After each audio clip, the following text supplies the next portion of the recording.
Olá, seja bem-vindo ao programa Podercast. Se você é novo no canal e não me conhece, eu sou o pastor Ariston Júnior. E esse programa vai impactar a sua vida. Nós temos com um convidado especial, acabou de chegar do Rio de Janeiro, pastor Danilo, seja bem-vindo. Prazer, paz, todo mundo aí, seja bem-vindo. Só explicar que o pastor Danilo, um mês atrás, participou do Podercast número 22.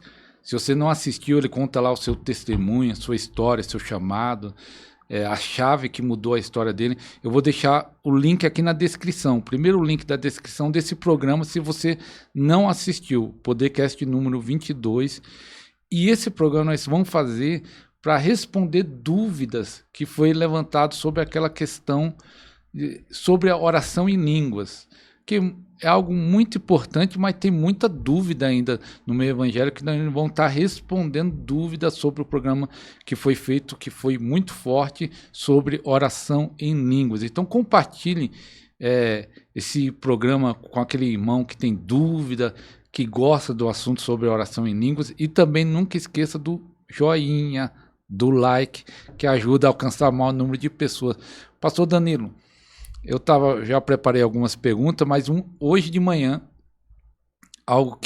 um corte que eu coloquei lá no TikTok, no meu TikTok, Pastor Ariston Oficial, pode ir lá me seguir, e falando sobre um assunto, e eu vou fazer duas perguntas para começar sobre esse assunto. Nós comentamos no outro programa que não precisava santidade, aquele negócio que é no meio pentecostal, que para você receber o batismo com o Espírito Santo tem que ser santo, perfeito, sem erro, e aí você até explica lá. E a segunda pergunta, porque um irmão respondeu lá no TikTok para mim, falou assim, eu estava entrando até em depressão, mas esse vídeo, esse corte me ajudou, porque ele estava entrando em depressão porque não recebia o batismo, e aí tinha esse peso, se não estava recebendo, tinha alguma coisa errada na vida dele. E por quê? A primeira pergunta é essa, explicando isso, se precisa ou não ter para receber, e por que esse irmão tão sincero busca, jejua, ora, e alguns passam tantos anos, 5, 10, e não recebem. Qual o motivo? Então, vamos por parte, né? Primeiro lembrar o pessoal, se você tiver alguma dúvida que a gente não for responder aqui, já aproveita e já coloca no comentário do programa, né? Que aí no próximo responde. A gente responde. Primeira questão da santificação. O que as pessoas precisam entender? Em Efésios capítulo 1, verso 13, diz que quando você crê no Evangelho, você já é selado pelo Espírito Santo. Quando a gente vê as pessoas falarem dessa questão da santificação, sempre tem aquela frase: Deus não habita em templo sujo. Então para receber o Espírito Santo, você tem que se santificar, porque Deus não habita em templo sujo. Só que essa afirmação ela já está errada, porque desde que aquela pessoa se converteu, o Espírito Santo já está habitando nela. Está em Efésios, deixa eu até abrir aqui. Então o Espírito Santo já está nela, né? Já está nela. É porque tem muitas pessoas que acham que ser batizado com o Espírito Santo e receber o Espírito Santo para habitar em você é a mesma coisa. Olha lá, Efésios capítulo 1, verso 13. Em quem também vós, depois que ouvistes a palavra da verdade, o evangelho da vossa salvação, tendo nele também crido, fostes selados com o Espírito Santo da promessa. Isso aqui não é batismo com o Espírito Santo. Isso aqui está dizendo que a pessoa que ela creu, no dia que ela creu, o Espírito Santo veio habitar nela. A prova disso é que a gente vê Jesus em João, capítulo 20, verso 21 e 22. Jesus ele ressuscita dos mortos, aparece para os discípulos, diz: Pai seja convosco, assim como o Pai me enviou, também vos envio. Soprou sobre eles e disse: recebei o Espírito Santo. Mas isso foi logo após a ressurreição. O batismo com o Espírito Santo viria quase 50 dias depois. Mas ali Jesus já estava dando o Espírito Santo para eles. Ou seja, eles estavam nascendo de novo. Ali eles passaram a ser templo do Espírito Santo. Tanto é que antes desse episódio, antes de Jesus morrer, no caso, ele havia dito o que para os discípulos? Eu tenho muito mais coisas para dizer para vocês, mas agora vocês não podem suportar. Porque o homem natural não compreende as coisas do Espírito. Mas depois que Jesus ressuscita, lá em Atos 1 diz que ele continua aparecendo durante 40 dias, ensinando acerca do reino de Deus. Mas ele não ensinou acerca do reino de Deus durante 3 anos e meio? Só que ele, durante 3 anos e meio, ele lidou com pessoas mortas espiritualmente. Quando ele ressuscita, ele dá o Espírito Santo para os discípulos. Agora eles foram vivificados, agora o Espírito deles está vivo. Eles são pessoas agora espirituais e agora Jesus pode ensinar para eles coisas que não podia antes. Fora as coisas que eles ainda iam aprender com o próprio Espírito Santo a partir daí. Então você vê que ali, na ressurreição de Cristo, eles já recebem o Espírito Santo. Aí isso também responde uma outra pergunta daquelas pessoas que falam assim, você está querendo dizer que quem não fala em línguas não tem o Espírito, só tem o Espírito Santo quem fala em línguas? Não, todo crente tem o Espírito Santo, mas nem todo crente é batizado com o Espírito Santo. Porque esses mesmos discípulos que receberam o Espírito Santo na ressurreição, passou-se 40 dias, Jesus, antes de subir aos céus, diz, vocês serão batizados com o Espírito Santo em poucos dias. Se aquilo que eles receberam lá fosse o batismo, por que Jesus está anunciando o batismo ainda? Então, ser habitado pelo Espírito Santo é uma coisa, ser batizado com o Espírito Santo é outra coisa. A gente tem... O crente Hegel usa a expressão o Espírito em vós e sobre vós. Porque lá no Antigo Testamento a gente tem 2 profecias, a de Ezequiel e a de Joel. Na de Ezequiel, Deus diz, eu vou pôr o meu Espírito dentro de vós. E aí tem ali algumas consequências. Vocês vão sentir nojo dos vossos pecados antigos, cometidos. Farei vocês andarem nos meus mandamentos. Então, claramente você vê ali o novo nascimento. Vou tirar o coração de pedra, vou colocar o coração de carne, dar-vos-ei um espírito novo. Olha o meu espírito sendo recriado, regenerado. Então, em Ezequiel 36, você tem uma profecia que fala do Espírito Santo sendo colocado dentro do homem, mudando a sua natureza, regenerando seu espírito, seu coração, trazendo arrependimento, trazendo mudança de caráter. Já na profecia de Joel, não fala do Espírito Santo sendo colocado dentro, fala do Espírito Santo sendo derramado sobre. Derramarei do meu espírito sobre toda a carne. E qual é a consequência que vem depois? Profetizarão, terão sonhos, visões, dons espirituais. Então, te dá a capacidade de produzir frutos, porque te dá uma nova natureza. O outro te dá a capacidade de operar nos dons, porque te dá poder. Jesus não disse, recebereis uma nova natureza quando descer sobre vós o Espírito Santo. Ele disse, recebereis poder. Então, quando Jesus ressuscita, dá o Espírito Santo, eles nascem de novo, recebem uma nova natureza. Se tornam novas criaturas. Quando Jesus anuncia o batismo, ele diz, vocês vão receber poder, sereis revestidos de poder, e vem com o falar em línguas. Por isso que lá em Efésios capítulo 6, do 10 em diante, Paulo vai dizer que quando você ora no Espírito, você está se fortalecendo no Senhor e na força do seu poder, porque falar em línguas e receber poder está ligado. Então, quando a pessoa entende que ela já tem o Espírito Santo vivendo nela, acabou esse negócio de ter que se santificar, porque o mais importante você já tem. O Espírito Santo não olhou para os seus pecados, para as suas falhas, para vir habitar em você. Ele veio habitar em você por quê? Porque você creu em Jesus e se tornou filho de Deus. E Paulo diz aos Gálatas, né, que porque sois filhos, Deus enviou o Espírito de seu Filho. Eu recebo o Espírito Santo porque eu me torno filho de Deus. Eu recebo o Espírito Santo porque eu creio em Jesus, não porque eu me santifiquei. Tanto é que não deu nem tempo de você se santificar. Em Efésios 1,13 diz que no dia que você creu, você foi selado com o Espírito Santo. Então, se o Espírito Santo não teve nenhuma burocracia para vir morar dentro de mim, você acha que ele vai ter burocracia para eu falar uma língua que vai me edificar, que vai trazer as mudanças que eu preciso? Isso não faz sentido nenhum. É a mesma coisa você dizer para alguém assim, não, você está com dor de cabeça?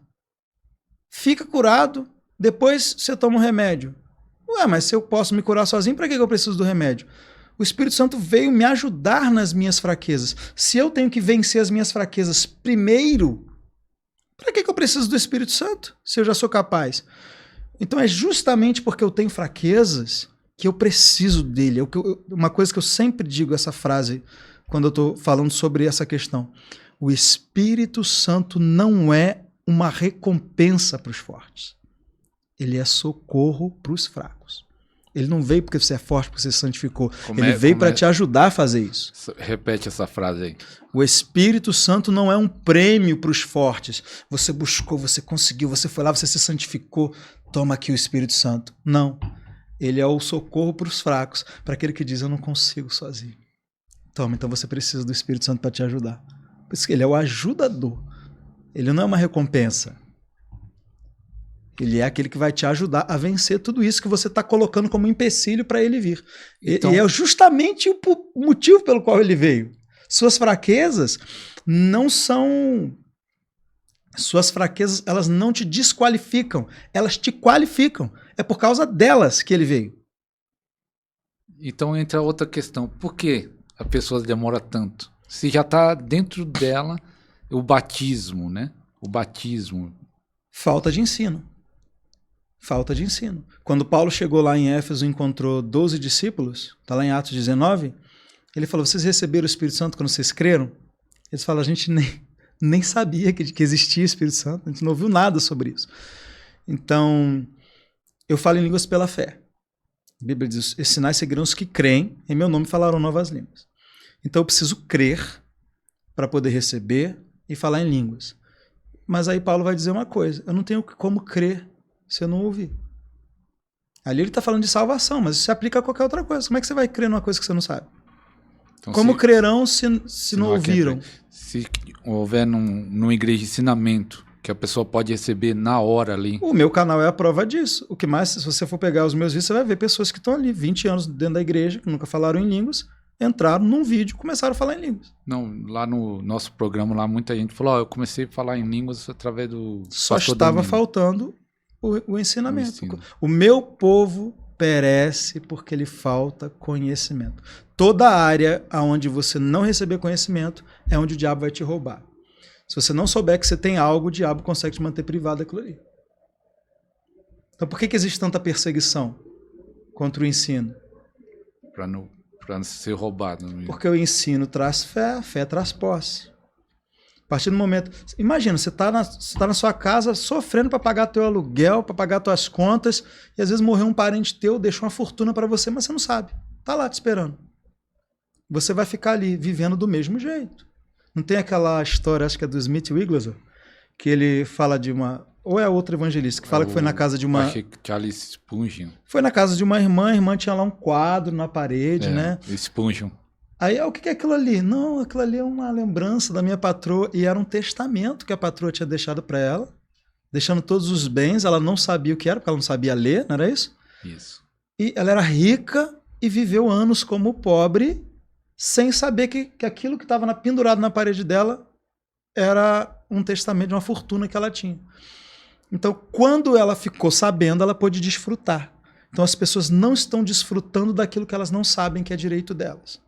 Se você coloca o batismo com o Espírito Santo como um prêmio que você tem que lutar para alcançar, você põe as pessoas para ficarem lutando. Se você ensina que o batismo com o Espírito Santo é um presente que Deus está te dando que você precisa receber, então ela só precisa receber.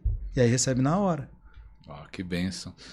Então tem uma questão quando um vídeo seu que viralizou lá no TikTok, e aí os que questionam sobre a oração em línguas, falam assim, oração em línguas é idioma, não tem nada a ver isso aí, é idioma.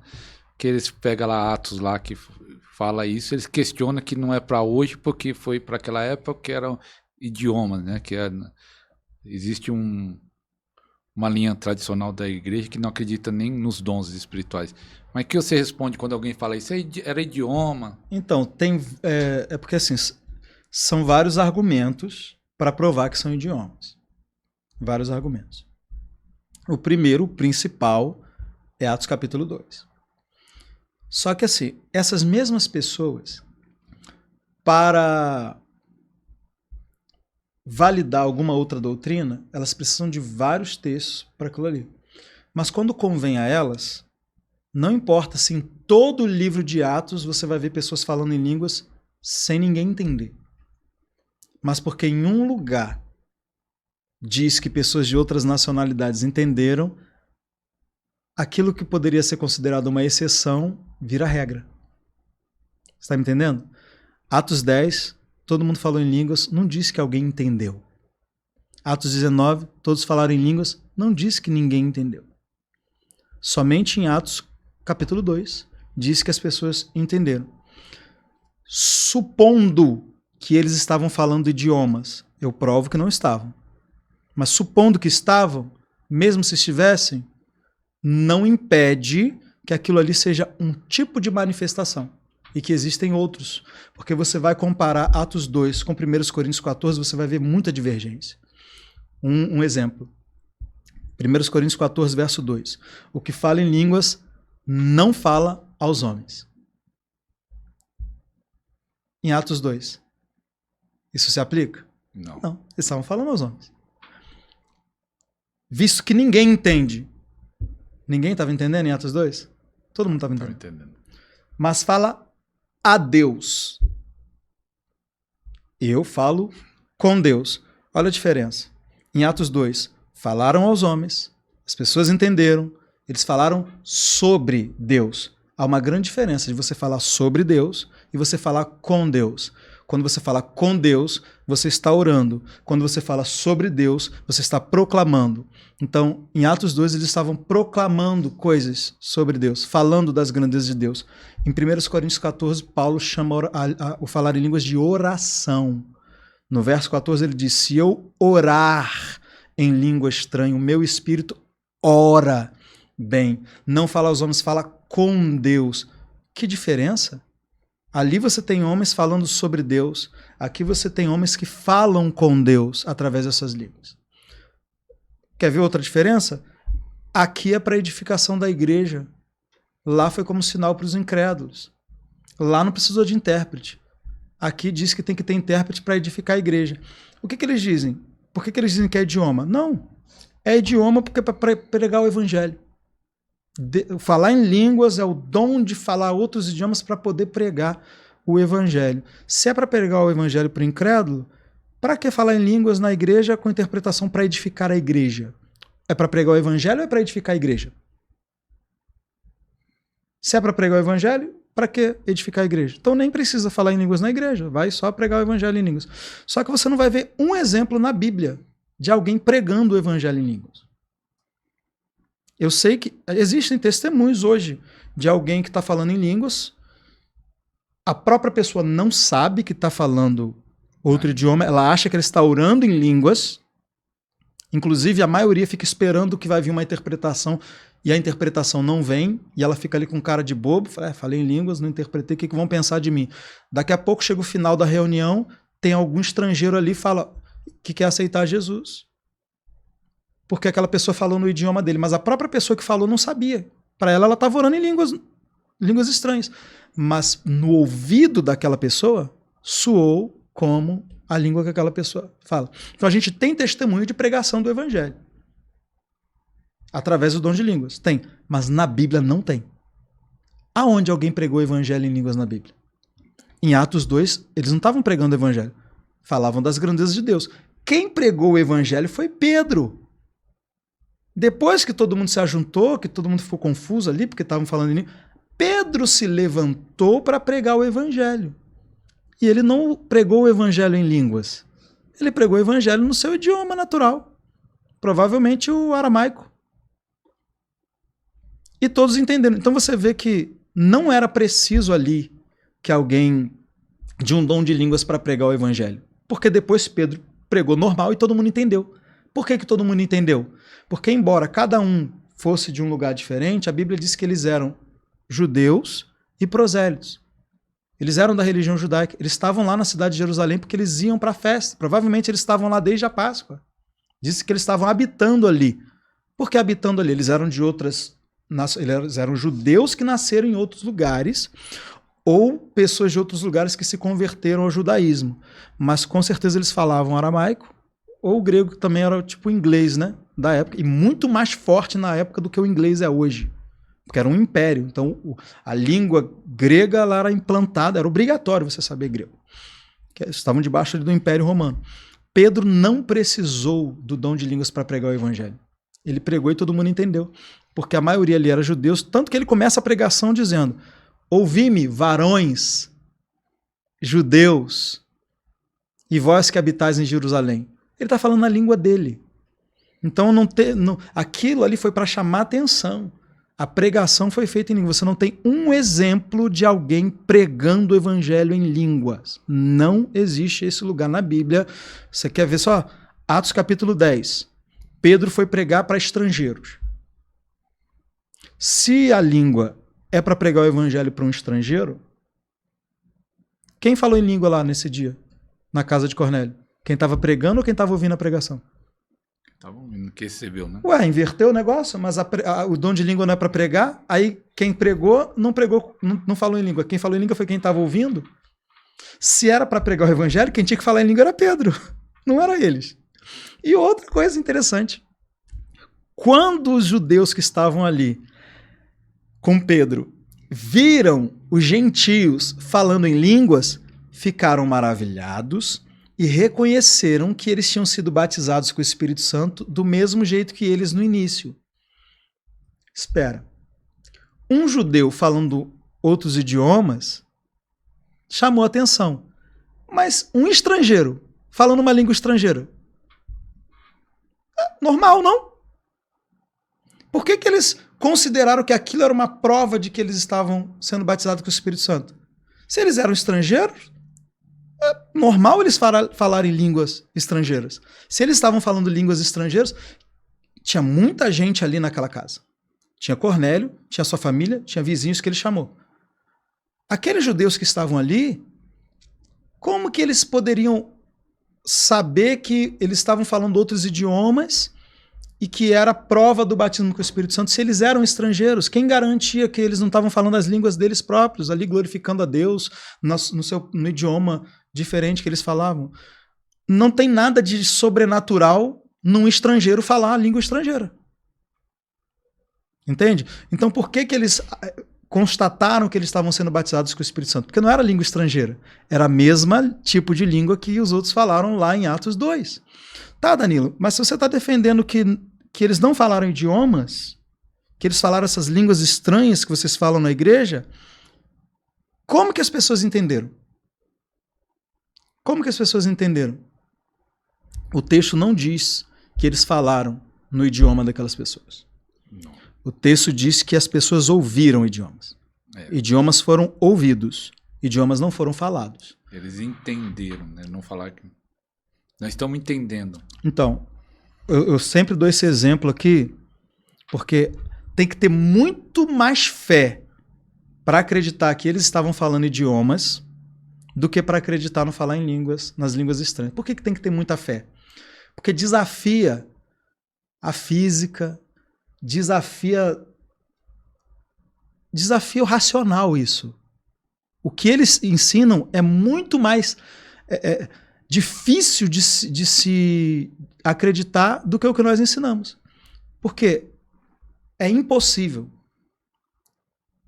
Vamos lá, você tem 120 pessoas falando cada um idioma diferente. Até eu lembrei de um testemunho para não perder esse gancho.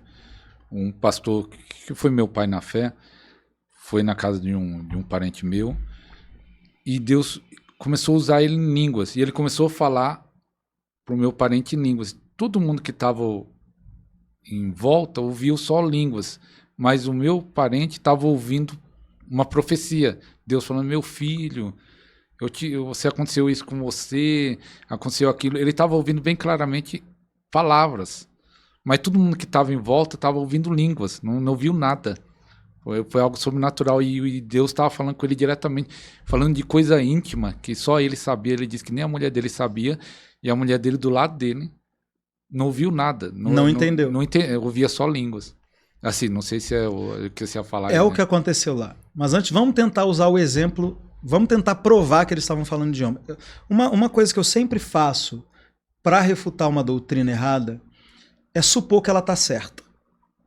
Vamos fazer de conta que ela está certa e agora vamos ver em que isso implica. Vamos ver as implicações lógicas se isso estiver certo. Vamos analisar, vamos fingir que isso está certo, que eles estão certos, e vamos analisar essa situação agora. 120 pessoas. Ali eles estavam no cenáculo, as 3.000 pessoas provavelmente estavam ali em local aberto, mas vamos facilitar. Vamos fingir que tudo está acontecendo dentro de um teatro. Teatro, né? Não é teatro, teatro. Vamos fingir que ali está todo mundo dentro de um teatro, com uma boa acústica, 3.000 pessoas sentadas numa arquibancada. E um palco com 120 pessoas em cima do palco. Na arquibancada, na plateia, tem pessoas de... Eu fiz as contas, dá mais ou menos umas 15 línguas ali. Só o que está sendo mencionado de árabes, cretenses, mais ou menos ali, se não me falha a memória, umas 15 nacionalidades diferentes. Então imagina aí, se você dividir 3.000 pessoas por 15, né? Então você vai ter grupos grandes ali. Imagina você tem ali 200 pessoas que falam... Vamos trazer para os dias de hoje. 200 pessoas que falam português, 300 que falam espanhol, 400 que falam inglês, mais 300 que falam japonês. Imagina essa plateia de vários grupos que falam vários idiomas. Ok. E agora você tem 120 pessoas em cima do palco. Vão apresentar uma peça. Ou fazer um cântico. Vamos cantar. Vamos apresentar vão cantar alguma coisa ali. 10 pessoas começam primeiro, falando em português. 10.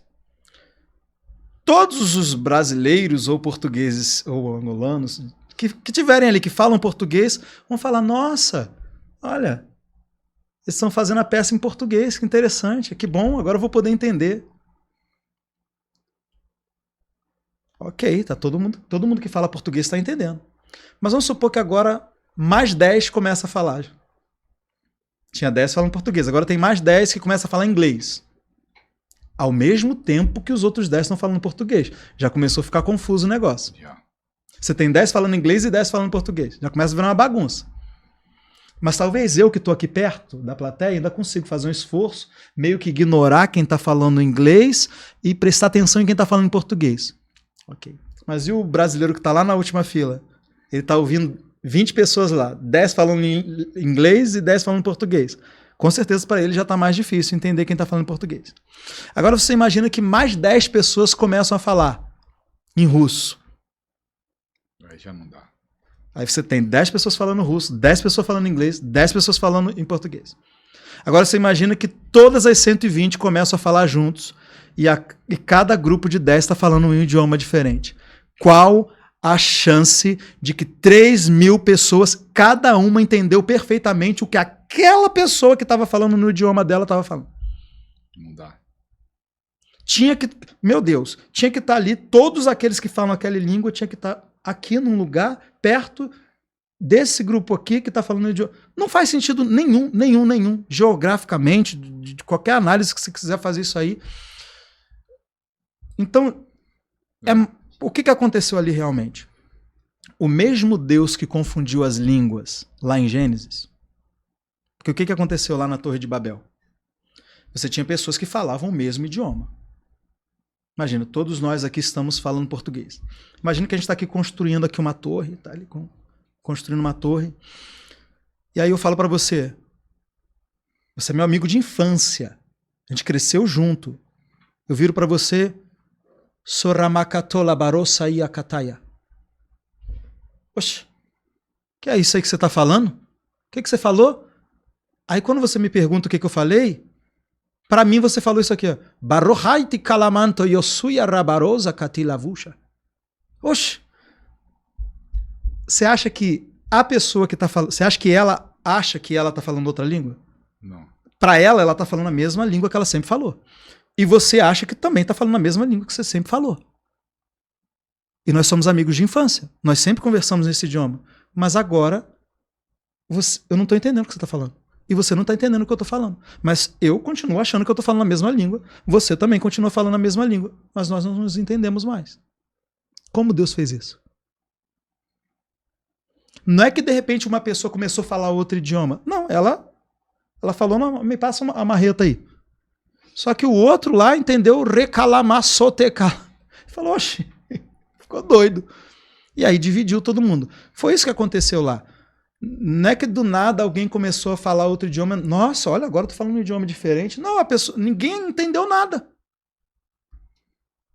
Cada pessoa achou que estava ainda falando o mesmo idioma, mas simplesmente para um parecia outro idioma para o outro. Deus fez a mesma coisa em Atos 2, invertido. Então agora você tem 120 pessoas falando em línguas como as que nós falamos hoje, falando em línguas estranhas. E você tem 3.000 pessoas, cada pessoa ali de uma etnia diferente, e o Espírito de Deus fez esse milagre de cada um entender no seu idioma. Agora vamos interpretar do jeito que eu vejo que o texto está dizendo, porque diz claramente, e cada um os ouvia. Não era cada um falava, era cada um os ouvia. Está no plural. Cada pessoa, singular, os ouvia, plural. Cada pessoa ouvia todos os 120 falando no seu idioma. Então, por exemplo, eu dei o exemplo aqui do teatro. Agora imagina que todos os 120 estão lá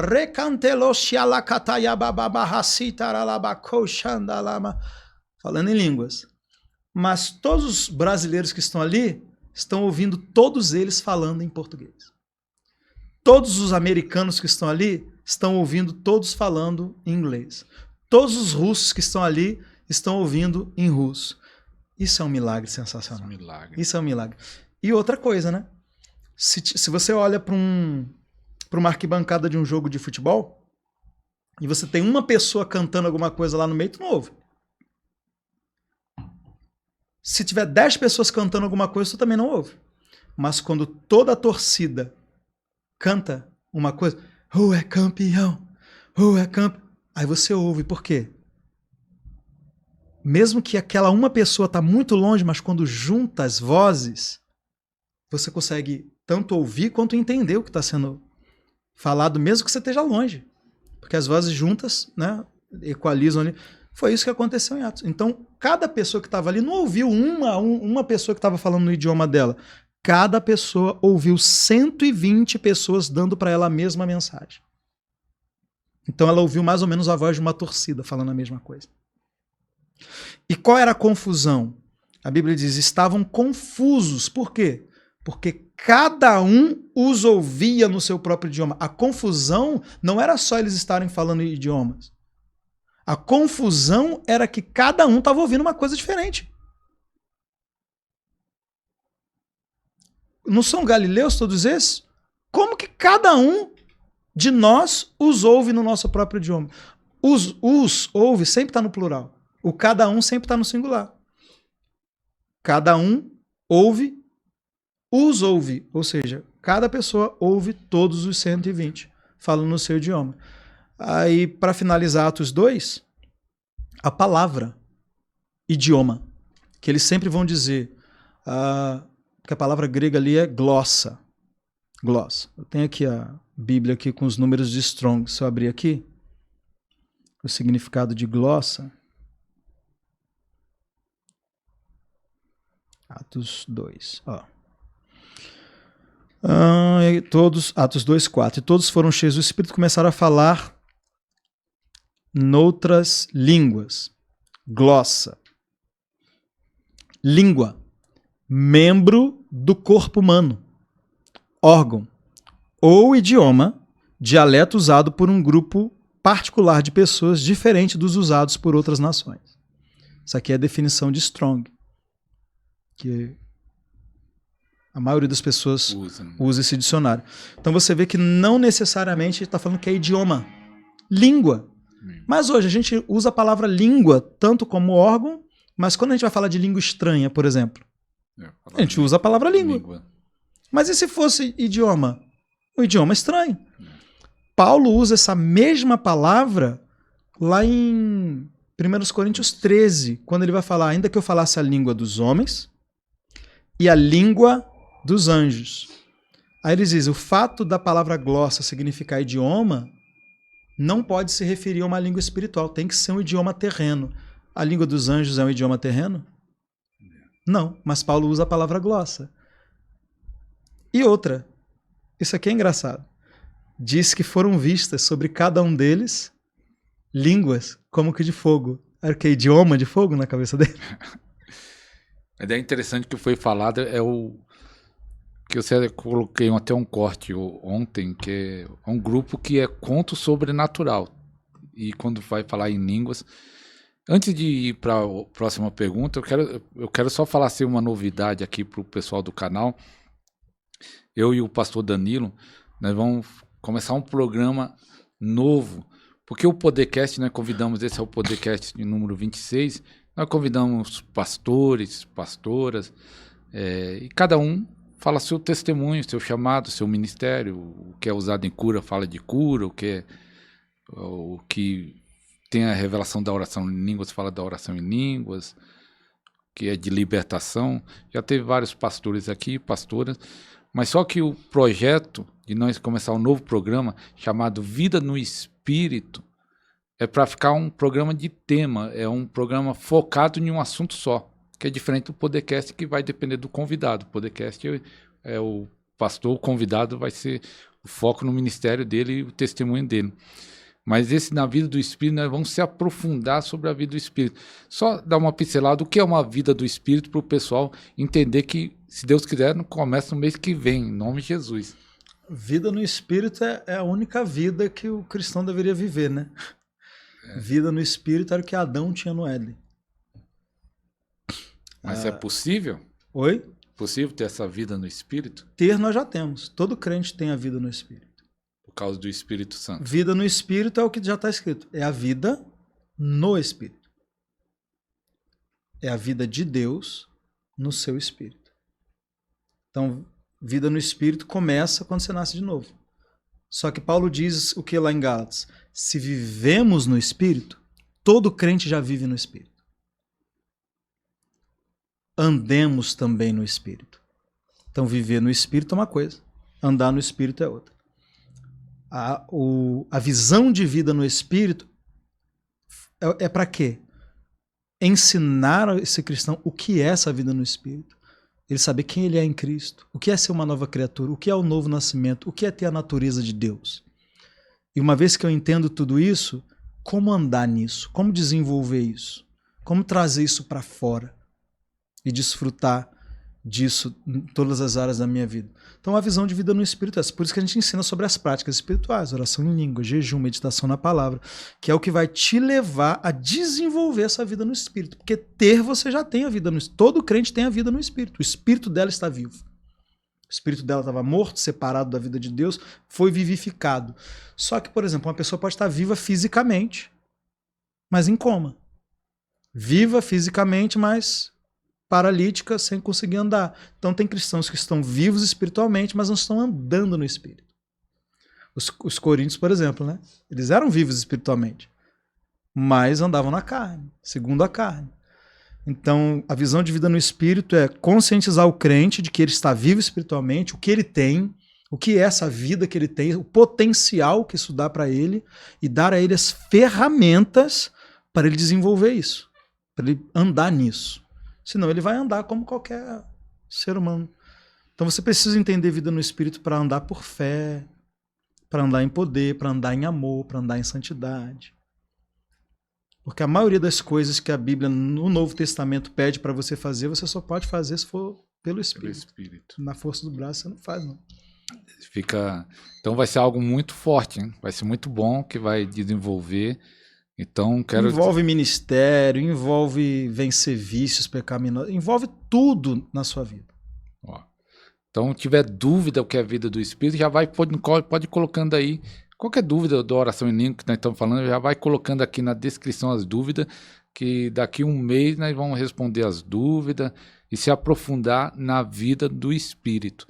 Pastor Danilo, tem algo que não foi nem perguntado nesses dias, né? Eu preparei algumas perguntas, mas eu estava pensando que era bom responder isso, porque é uma dúvida não, tem pastores que têm visões diferentes, pastores até ungidos, pastores que é muito usado por Deus, mas que hoje estão se falando muito isso, que o batismo, aqui no começo do século, teve uma briga.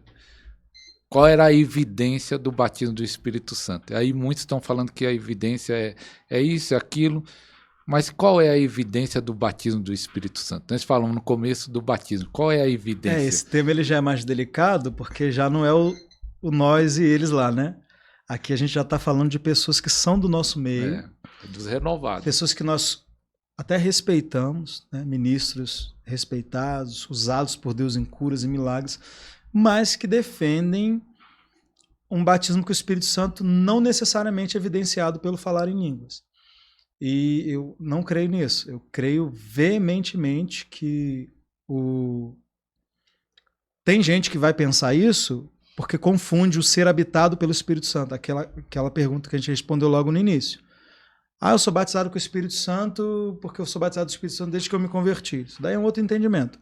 Mas até os que creem na experiência do batismo, que é diferente de já ser nascido de novo, ter o Espírito Santo, esses vão defender que não necessariamente tem que ter evidência do falar em línguas.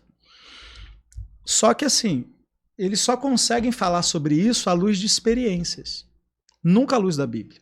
Nunca à luz das... Quando a gente vai para a Escritura, não tem jeito. Não tem texto. Você começa aqui em Atos capítulo 2, quando Pedro ele está... Deixa eu abrir aqui, tirar essa Bíblia grega aqui, que ela é meio complicada de achar os textos. Pedro, quando ele está explicando o que aconteceu ali em Atos 2, ele diz o seguinte, ó, Atos 2, versículo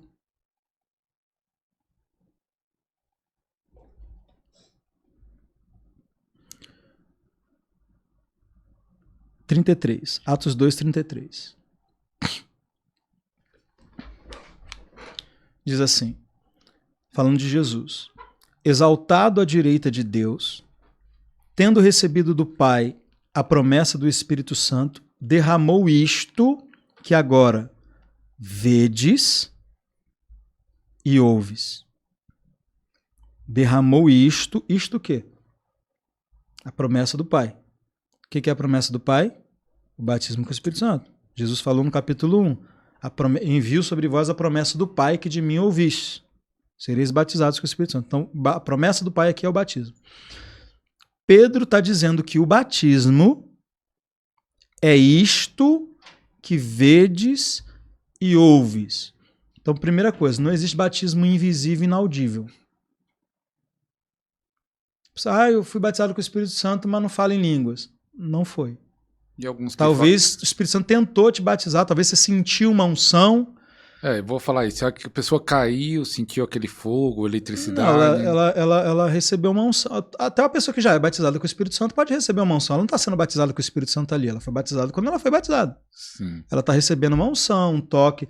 Mas o batismo com o Espírito Santo, Pedro está associando ao que pode ser visto e ouvido ali. Derramou isto que agora vedes e ouves. O que eles estavam vendo e ouvindo? As línguas. Então, batismo com o Espírito Santo, Pedro está dizendo, é isto que agora vedes e ouves. Tanto é que quando tem o derramamento do Espírito Santo lá em Atos 10, na casa de Cornélio, o fato deles estarem falando em línguas foi o que comprovou para os judeus que eles estavam sendo batizados com o Espírito Santo. Igualmente nós no início, eles disseram. Aí, a ponto de Pedro dizer, quem pode negar a água a estes que, assim como nós, receberam o dom do Espírito Santo? Assim como ele está falando de quê? Do mesmo jeito. O que foi visto e ouvido lá em Atos 2, foi visto e ouvido aqui. Eu ministro o batismo com o Espírito Santo e ajudo pessoas a receber o batismo com o Espírito Santo há 16 anos. Desde que eu recebi o meu batismo com o Espírito Santo, logo em seguida eu já comecei a ajudar pessoas a receber. Sempre com evidência de falar em línguas. Sempre com evidência de falar em línguas. Pode ser uma pessoa, pode ser duas pessoas, pode ser um grupo grande de pessoas. Todas vão falar em línguas. Já chegou pessoas para você, pastor, já recebi o batismo, mas não fala em línguas. Então, eu vou ter muito cuidado para não ofender essa pessoa. Não vou falar de uma forma... Mas já chegou? Já não aconteceu? Muito. Vou tentar não ofender a pessoa, mas eu vou dizer para ela assim, olha, você não completou. Talvez o Espírito Santo estava ali querendo te batizar, mas Por falta de entendimento, você não completou, então você precisa falar em línguas. Eu não entro muito em questão teológica nisso, porque senão eu vou atrapalhar ela de receber. Fala, vem cá que eu vou te ajudar a falar em línguas. Era para você ter falado em línguas nesse dia, então você não falou, mas vai falar agora. E aí eu oro pela pessoa e ela começa a falar em línguas. Então, em todos os outros textos, você vê que o batismo com o Espírito Santo nunca pode ser considerado algo sem uma manifestação verbal. Em Atos capítulo 19, Paulo impõe as mãos sobre 12 discípulos. Os 12 falam em línguas. Em Atos 2, quantos falaram em línguas? Todos. Em Atos 10, quantos falaram em línguas? Todos. Todo lugar no livro de Atos. Ah, mas o livro de Atos é só uma narrativa, não é doutrina. A palavra de Deus é doutrina. E em Atos a gente está vendo o padrão, a gente está vendo o Espírito Santo em ação, a gente está vendo o negócio acontecer. Então aqui, como é que se faz ciência, né? Observando? Observando, o início de tudo. Então, se eu quero saber como que é batismo com o Espírito Santo, nada melhor do que ver como que o Espírito Santo batizava aqui. Como que isso acontecia em Atos? E todas as vezes você vai ver, as pessoas, todos falam em línguas. Se isso aqui não, se o Espírito, imagina, se Deus quisesse me mostrar que não é assim, que um vai falar em línguas, outro vai ter visão, um vai falar em línguas, outro vai fazer outra coisa, para que ele deixou um exemplo tão claro na Bíblia, onde todos... Por que em Atos 2 não diz assim, uns falaram em línguas, outros interpretaram, outros profetizaram? E por que será que esses pastores, alguns até são renovados, ministram curas, milagres e são usados por Deus? Chegou nessa conclusão que não tem base bíblica, né? Não tem algo na Bíblia que prova isso. Não tem. Se você for para Atos, o único lugar que fala de pessoas sendo batizadas com o Espírito Santo e não dá uma ênfase ali na manifestação, não diz que estavam falando em línguas, não diz claramente que estavam falando em línguas, mas você conclui que estavam porque você tem ali Simão Mago, que ele olha, e ele se impressiona, ele quer até apagar para poder ter aquele mesmo poder de impor as mãos sobre as pessoas e elas também serem batizadas. Imagina que estava ali uma mímica, né? Pedro botava a mão na cabeça da pessoa, receba o Espírito Santo. Aí a pessoa, oh, amém, glória a Deus, obrigado. E saiu. Receba o Espírito Santo. Amém, eu recebo. Você acha que ele ia querer pagar? Não ia impressionar ele. Teve que ter algo ali que o impressionou. Ele já tinha visto Filipe levantar coxo, expulsar demônio. Então, teve algo ali visível, audível, teve uma manifestação ali que... algo sobrenatural que fez com que ele quisesse até pagar por aquilo ali. Se a gente for fiel numa hermenêutica, né? Que é o que eles gostam muito de falar, numa hermenêutica, o que é que ele viu e ouviu? O que Pedro disse que derramou isto, que vedes e ouves? Se Pedro disse que o batismo com o Espírito Santo era aquilo que eles estavam vendo e ouvindo em Atos, o que você acha que Simão Mago viu e ouviu lá em Atos 8? Pessoas cheias do Espírito falando em línguas. Então, não tem. Se você pegar o livro de Atos, você vai ver que praticamente é uma regra, é um padrão. Todos que eram batizados com o Espírito Santo falavam em línguas. Por que surge essa questão de eu sou batizado com o Espírito Santo, mas não falo em línguas? Não necessariamente a pessoa... São as famosas teologias do fracasso. Para justificar. Você fracassa e você cria uma teologia para justificar o fracasso. Então, por exemplo, o pastor que ora pelo doente, o doente não é curado, eu preciso de uma justificativa. Tanto para deixar o enfermo bem e para eu ficar bem como ministro.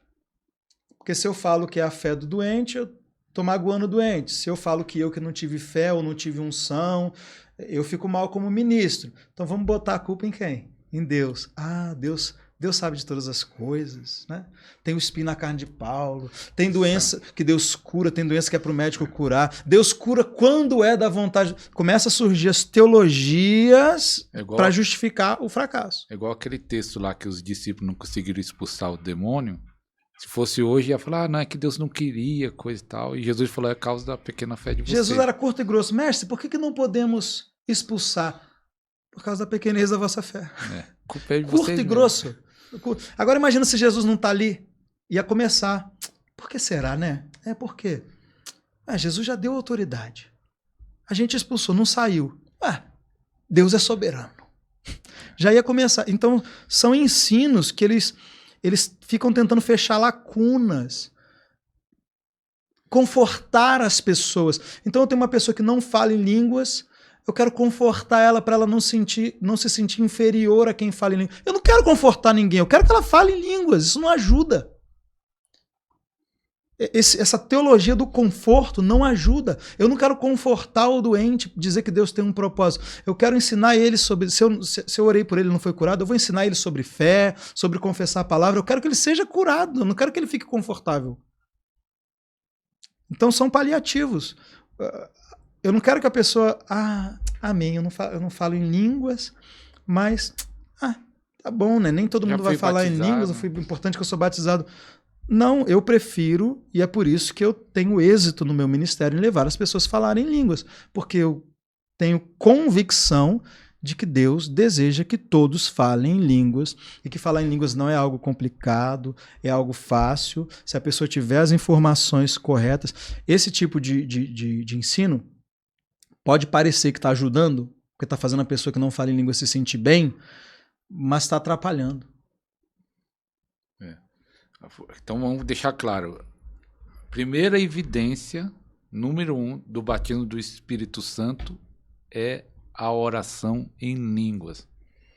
É isso que eu acredito também, junto com o pastor Danilo. Eu acredito porque é o que está na Bíblia, não tem outro texto. O texto é Atos, né? Então, quem não acredita nisso tem que mostrar na Bíblia, não tem como. E eles só não veem isso no ministério deles porque eles não pensam assim e não ensinam assim. Como eu penso assim e ensino assim, todas as pessoas que eu ministro batismo com o Espírito Santo têm a evidência do falar em línguas. E por incrível que pareça, pastor, ainda muita gente, eu queria... Aparece lá, principalmente no TikTok, o pessoal comenta mais, né? Interage mais. Eu quero tanto falar em línguas. E aí eu só falo, então assiste completo que você vai falar. Eu mando para assistir completo. Meu desejo é tanto falar em línguas. Muita gente ainda nessa busca querendo... Mas como foi falado já aqui, questão do ensino, por isso que esse programa vai ajudar muita gente, então já vai compartilhando. Então, é cheio do Espírito Santo, fala em línguas. E você já levou muitas pessoas para falar em línguas, tá? Você já falou no outro programa, mas você fala assim, o benefício que fala da edificação, mas que outro benefício que você pode falar, quem começa a orar em línguas, recebeu o batismo do Espírito Santo, ora em línguas e começa a pôr em prática. Qual é um benefício a mais que a pessoa tem? Então, a resposta dessa pergunta já é mais um argumento contra línguas serem idiomas. Por quê? A Bíblia vai apresentar benefícios do falar em línguas que você jamais poderia atribuir a um idioma natural. O que fala em línguas a si mesmo se edifica. Eu vou ali, vou fazer um curso de inglês e vou me edificar bastante. Não faz sentido, porque eu falo outro idioma, eu me edifico. Aí uma vez um rapaz falou para mim assim, você se edifica porque você está entendendo. Falei, não, mas o texto diz que eu não estou entendendo. O texto diz que o que fala em línguas deve orar para que possa interpretar. Se eu preciso orar para interpretar, é sinal que nem eu estou entendendo. E lá no verso 14 diz, se eu orar em línguas, o meu espírito ora bem, mas a minha mente fica infrutífera. Eu não entendo o que eu estou orando. Mas ainda assim a Bíblia diz que eu estou me edificando. Aí sempre vem a pergunta, mas falar uma língua que eu não estou entendendo vai me edificar em quê? Pergunta para Paulo. Foi ele que disse que edifica. Eu não inventei isso. Eu brinco que se essas pessoas estivessem lá com Josué na queda da muralha de Jericó, seriam aquelas pessoas que estariam ali falando assim, mas para que ficar rodeando uma muralha 7 dias? Em que isso influencia na queda de uma muralha? Não tem a ver com o método, tem a ver com aquele que criou o método. A muralha caiu não porque andar ao redor de uma muralha tem o poder em si. Não, porque andaram e o chão foi afofando e a muralha... Não tem nenhuma explicação para aquilo ali. Deus falou, vocês vão fazer isso e isso vai trazer a queda da muralha. Obedece e aconteceu. A Bíblia diz, o que fala em línguas se edifica. Mesmo que você não entenda. Ora em línguas, você vai se edificar. Por quê? Porque Deus disse que é assim. Deus disse que é assim que você se reveste do poder dele. Então, são benefícios, por exemplo, edificar, né? Até as pessoas que creem no falar em línguas, você pergunta para ela o que é? O que é se edificar? A Bíblia diz que o que ora em línguas a si mesmo se edifica. O que é isso? Ó, 1 Coríntios capítulo 14. Vamos botar aqui, abrir de novo a minha Bíblia, que tem os textos gregos. 14, verso 4. O que fala em outra língua, a si mesmo se edifica. Aqui, edificar é a palavra oikodomeu. Significa o quê? Construir uma casa. Erguer uma construção. Edificar a partir do fundamento. A gente sabe que o fundamento é Cristo. Então você está... Imagina que o Espírito Santo, ele veio morar em você. Imagina um engenheiro que chega num terreno. Chega num terreno baldio, cheio de pedra, cheio de lixo, cheio de construções antigas que não tinham que estar ali. E ele tem uma planta. A planta é Jesus. Ele precisa colocar fundamento ali, que é Jesus, e ele precisa edificar em você a pessoa que Deus precisa que você seja. Isso inclui teu chamado, teu caráter, tudo. O que você vai ser. O que Deus sonhou que você fosse. Tem a pessoa que você é hoje, fruto de trauma que você viveu, do que você aprendeu, muitas coisas que você aprendeu errado, filosofia, tudo. Você é ali um terreno baldio. E agora o Espírito Santo veio para te transformar na pessoa que Deus precisa que você seja para ser um instrumento na mão dele. Porque senão, vamos supor que Deus tem um plano para você ir lá e pregar, e ser ousado e pregar e ganhar almas. Vamos supor que você é uma pessoa que sofreu tantas situações na vida, que agora você é uma pessoa profundamente retraída, tímida. O Espírito Santo precisa mudar isso em você. Ele precisa arrancar essa timidez e construir em você uma ousadia, uma intrepidez.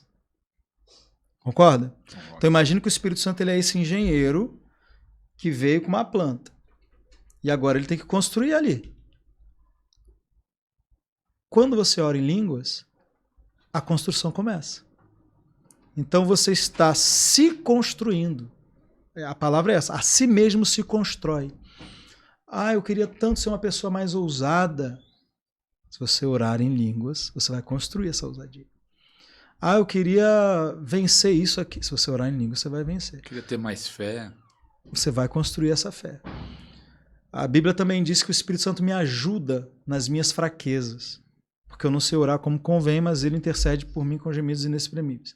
Então, por meio da intercessão, o Espírito Santo me ajuda nas minhas fraquezas. Seja o que for que você precisa para uma dificuldade, para uma fraqueza, vai chegar para você. Então, se há um livro que você precisa ler, você vai orar em línguas, aquele livro vai chegar até você. Se há alguém, algum ministro que você precisa estar conectado com ele, vai chegar na sua vida. Coisas internas, a raiz daquele problema que você não sabe qual é, o Espírito Santo vai tratar aquilo ali. Você vai se construir, você vai orar em línguas todos os dias, vai passar 5 anos, você vai olhar para trás, você vai perceber que você não é a mesma pessoa mais. Lá no meu canal, que eu faço live sobre oração em línguas, fora os podcasts, tem muitos testemunhos. Até quero saber isso, né? Que essa construção.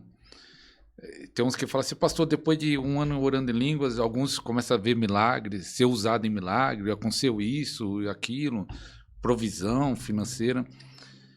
Você tem, como o canal do pastor Danilo é grande, né? Chegando quase, vai chegar a 100 mil daqui a uns dias. Tem esses testemunhos das pessoas? Muitos. A gente tem pessoas que chegou ali que tinha síndrome do pânico quando chegou. Síndrome do pânico, não conseguia largar o cigarro de jeito nenhum. E venceu orando em línguas. Não precisou ir no psicólogo, não precisou... Pare de fumar fumando. Não, pare de fumar orando. Então, assim... Eu hoje, por exemplo, eu não sou a mesma pessoa que eu era quando eu me converti. E a Mas pessoa por causa da oração em línguas? Por causa da oração em línguas. A pessoa que ela for no meu canal ver o meu testemunho, tudo que eu já passei, não era para eu estar aqui. Não era para eu ser. Eu seria a última pessoa para estar em público, falando em público, para ser conhecido. Nossa, eu era uma pessoa extremamente reprimida, quebrada. Não, e o pastor Danilo contou no último programa, Podcast 22, está aqui na descrição. Foi muito forte aquele testemunho lá. Tem gente sendo impactada ainda. Então talvez Deus falou com você, ou por profecia, ou por sonho, que você vai ser isso, vai fazer isso para ele, e você olha e você vê, impossível. Deus está doido. Porque você olha para você, para suas fraquezas, para quem você é, você não vê que você é apto para aquilo que Deus te chamou. E deixa eu te contar uma novidade, você não é mesmo. Porque se você fosse, ele não tinha te chamado. Porque a Bíblia diz que Deus escolhe as coisas que não são. Ele não escolhe as coisas que são. Ele escolhe as coisas que não são. Então é porque você não é que ele te escolheu. Porque o que você vai ser, ele vai fazer, ele vai te tornar. Então pode ter certeza que o teu chamado é algo de muitas formas incompatível com quem você é agora. E é por isso que vai exigir transformação. É por isso que vai exigir edificação. É por isso que vai exigir você se tornar a pessoa que Deus precisa que você seja. Então a oração em línguas vai trabalhar duas coisas. Vai trabalhar as circunstâncias, porque, por exemplo, para que eu estivesse no YouTube hoje falando para as pessoas que eu falo, ajudando as pessoas que eu falo, teve que algo aconteceu na circunstância. Meu canal teve que viralizar, a igreja que eu estava tentando começar teve que morrer para eu ser empurrado para o YouTube. Mas teve que ser problema para ser lançado para outro? Algumas... Não, na hora eu considerei como problema, depois eu considerei como bênção. Assim, se uma porta que você está tentando entrar não é de Deus para você e ela fecha, isso não é um problema. Sim, mas nós ficamos chateados. Na hora a gente fica frustrado. Você ficou chateado? Fiquei muito frustrado. Porque eu queria muito. Deus me tirou de uma igreja onde eu estava, onde eu tinha 50 pessoas ali, um pastor da igreja que me apoiava, que me deixava exercer o meu ministério ali livremente, vendo milagres, vendo pessoas batizadas com o Espírito Santo. E a turma, quando eu cheguei, era só a esposa do pastor e mais um diácono. E a cada semana eu declarava, vai vir 10, agora vai vir 20. E a cada semana eu declarava quantas pessoas ia vir, a turma aumentando. E de repente, quando eu estava ali bem, o Espírito Santo fala comigo, olha, preciso que você saia daí. Você vai deixar esses... Eu falei, Senhor, mas tem 50 alunos aqui. Sim, mas eu quero te dar milhões de alunos. E aí quando eu saio, eu penso que, então tá, vou abrir uma igreja, a igreja vai bombar, vamos ter culto online, e Deus fala uma coisa com você, você quer entender o caminho. E aí você começa a pensar as formas mais racionais e que fazem sentido para você de como aquilo vai acontecer. Aí você começa a deitar com a garra para fazer Ismael. Dá um jeitinho. Isso, eu tava ali com meu Ismaelzinho ali, meu projeto de igreja local. Comecei com pessoas reunindo em casa, depois aluguei uma casa, comecei a fazer. E na minha cabeça eu já tinha tudo traçado como é que ia ser. Ia crescer e eu ia começar a postar, fazer culto online e ia ficar o ministério conhecido no Brasil. E aí um dia eu tô saindo vindo, né, daquele lugar que eu tinha alugado para fazer os cultos, e eu sinto vir uma unção sobre mim, e na hora Deus falou comigo assim, a mesma unção que eu dei pro Dave Hobbs, que eu dei pro seu pai na fé, o Weber Rodrigues, para levar essa visão pro Brasil, eu tô dando para você. Dias depois não tinha mais reunião. Depois daquilo, você não pensou agora vai? Na hora eu pensei, agora vai. Nossa, próximo culto vai levantar um paralítico, alguma coisa vai acontecer e vai encher de gente, vai ter um avivamento. Só que não, morreu. Aí eu falei, nossa, porque eu sei que a unção que estava na vida do Dave era uma unção apostólica, a unção que estava na vida do meu pai na fé é uma unção apostólica, e eu sabia que o que Deus estava me dando ali era uma unção apostólica. Mas você não achou estranho? Só que aí eu falei assim, mas que unção foi essa? A unção apostólica veio e matou meu ministério pastoral. Pois é, realmente. Quando Elias deixou a capa dele cair, o que Eliseu fez antes de pegar a capa de Elias? do Rio Jordão? Ele rasgou a dele. Então, às vezes, uma unção vem sobre a tua vida e vai matar outra coisa que está ali ocupando espaço. Então, por quê?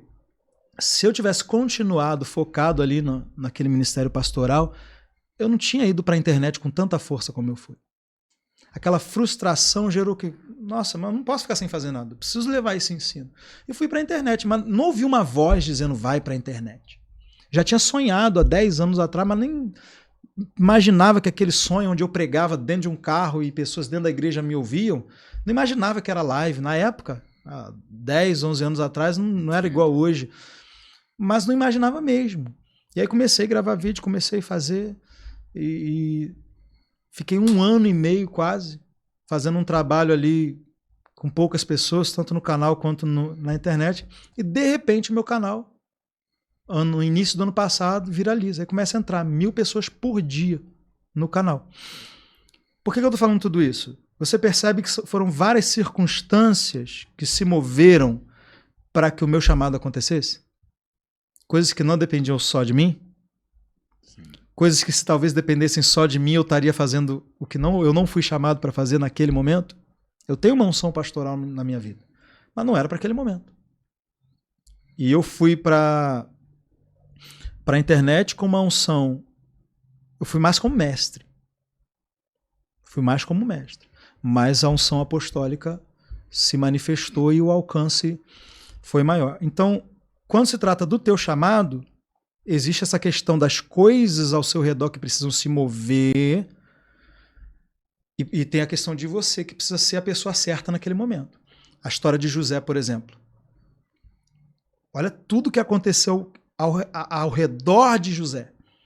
A seca, o padeiro e o copeiro que foram ficar presos com ele, através daquela interpretação, o copeiro voltou para lá na frente o copeiro lembrar dele. Percebe todas as circunstâncias que tem que cooperar a favor de José para que ele vá parar lá no trono? Mas quando chega aquele momento dele ir lá para o trono, não bastava tudo ter cooperado para colocar ele lá. Ele tinha que ser a pessoa certa para estar lá também. E quando chegou o momento, ele era.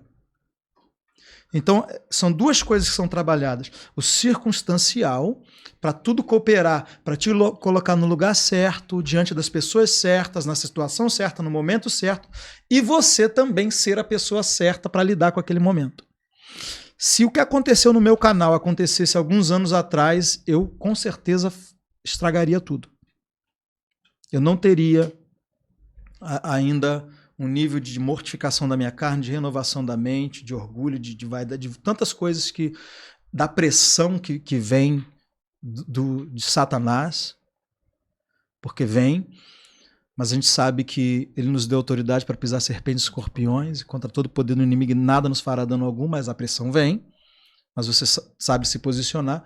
Então, muitas coisas, se fosse antes, não podia ser antes. Então, é um encontro da tua mudança, da tua preparação com Deus movendo a circunstância para encontrar você preparado e o momento preparado para você.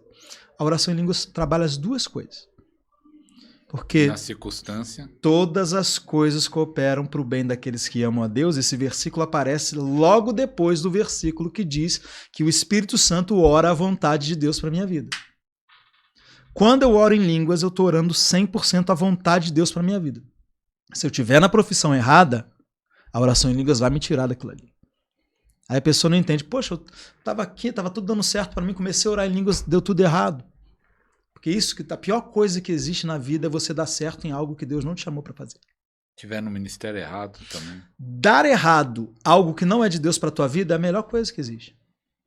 Dar certo em algo que Deus não te chamou para fazer, do que adianta? Tirando do propósito. Está te tirando do propósito. Então você vai começar a orar em línguas, vai ter porta que vai fechar. Vai ter pessoas que estão na tua vida, que tem que sair da tua vida.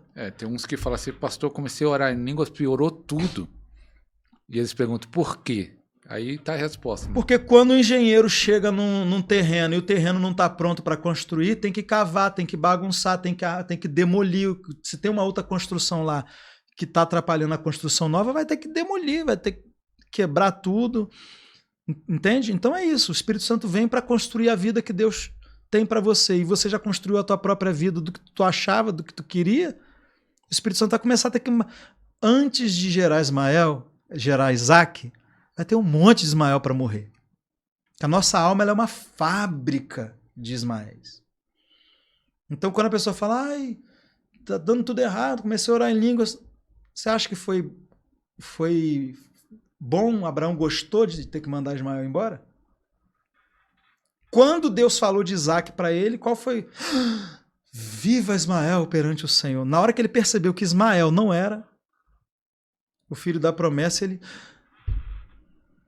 Então, assim, quando você começa a orar o plano de Deus para a sua vida, pode ter certeza que isso é quase que uma oração contrária para muitas coisas que são seus planos para a sua vida.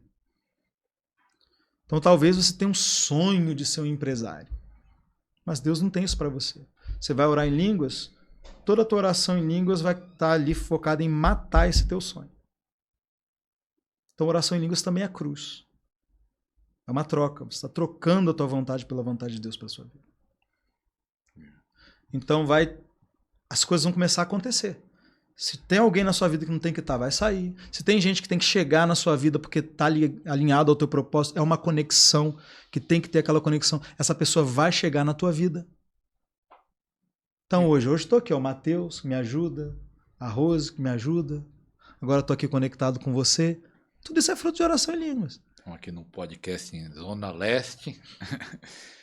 Todas essas conexões é o Espírito Santo que... Mas o pessoal pergunta, pastor, o pessoal tem pressa, e aí eles vê os testemunhos no meu canal, talvez no seu canal de resultado, o pessoal, comecei a orar em língua, aconteceu isso, aconteceu aquilo, e aí o pessoal pergunta, quanto tempo? Se vai demorar muito?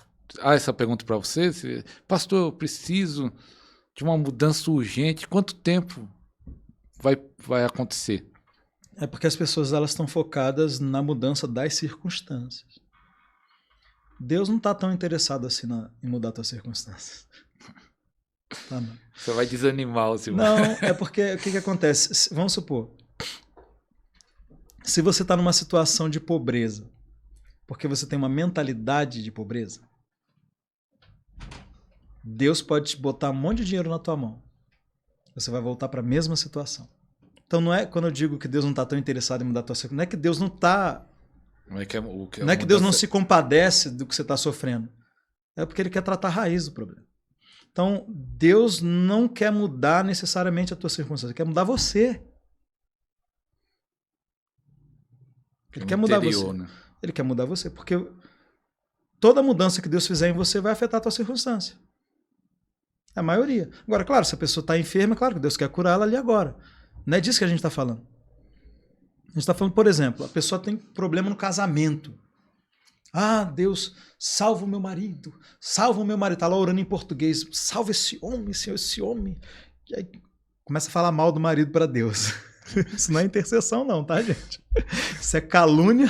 Você está falando mal do teu marido para Deus. Intercessão é você pedir para Deus fazer algo por ele. Não é você ficar falando mal dele para Deus. Mas tá lá, mulher, muda esse homem que eu não aguento mais, pai. Aí daqui a pouco ela para, já orou em português, ela começa a orar em línguas.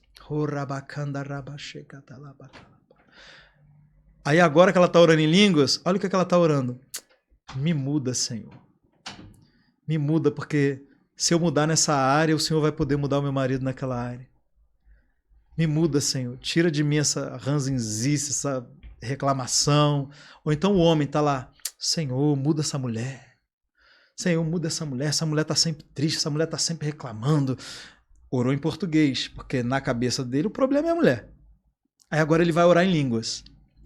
Senhor, me muda. É eu que sou pão duro. É eu que não levo essa mulher para sair. Percebe? Primeiro ele orou a vontade dele, o que ele achava que tinha que orar. Mas a Bíblia diz que nós não sabemos o que havemos de pedir como convém. Porque a nossa oração em português, ela é a oração da nossa alma. E a nossa alma não é perfeita. Tanta coisa que a gente não sabe, tanta coisa que a gente acha que está certo, que está errado. A gente acha que a culpa é do outro e é nossa. A gente acha que o problema é fruto disso, mas o problema é fruto de outra coisa. Quando você ora em línguas, você vai orar de uma forma eficaz. 100% eficaz. 100% eficaz. Porque quando a pessoa fala assim, mas parece que você dá muita importância para oração em línguas. Não é que eu dou muita importância para oração em línguas, eu dou muita importância para o Espírito Santo. A pergunta não é se orar em línguas é melhor do que orar em português. A pergunta é se o Espírito Santo sabe orar melhor do que eu. Alguém tem coragem de dizer que ora melhor do que o Espírito Santo? Que sabe o que deve ser pedido melhor? Então a pergunta está sendo feita errada.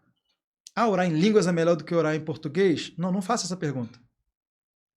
O Espírito Santo orando é melhor do que você? Então orar em línguas é melhor do que orar em português. Não que seja... Tem orações que você tem que fazer em português. Só que se você entender exatamente os princípios que regem a oração em português e você entender sobre a oração em línguas, você vai viver como Kent Hagin. O que ele dizia? Geralmente eu oro, vamos supor, eu oro 10 horas. 90% é em línguas. Porque você vai equilibrar bem a balança. Claro que eu quero dar mais tempo para o Espírito Santo do que para mim. Eu vou ter aqueles 10 minutos onde eu vou fazer a oração da fé, onde eu vou interceder por pessoas que estão me preocupando, vou colocar coisas na mão de Deus, vou amarrar o diabo. Mas agora, a maior parte do tempo eu quero orar de forma que eu tenho certeza que está sendo eficaz. Porque eu posso estar fazendo uma oração aqui agora em português e eu estou convicto de que eu estou orando da forma certa. Mas pode passar um tempo, eu receber mais revelação da palavra e perceber, rapaz, aquela oração lá, com certeza Deus nem considerou que biblicamente eu estava orando errado. Mas oração em línguas não. Nunca você vai ter uma oração desperdiçada. Tem um pastor, não lembro qual pastor, ele disse que é a oração que nós temos 100% de certeza da resposta. Com certeza. Essa daí eu vou falar 100% de certeza porque estamos orando à vontade. Você nunca vai pedir nada errado e nem com a motivação errada. É forte, hein? Oração em língua nunca vai pedir nada errado. E nem com a motivação errada. Nem motivação errada. Você nem sabe o que você está pedindo. Tem coisa que você soubesse, você nem pedia. Eu comentei isso que tem um pastor, acho que ele da Filipina, qual é o nome dele? Johnny Prince, como asiático. Que ele falava assim, ele tem de uma grande igreja. No YouTube tem muita mensagem dele. Coreia, não? Não é coreano, não. E aí ele fala assim... Joseph Prince? Isso. Conheço.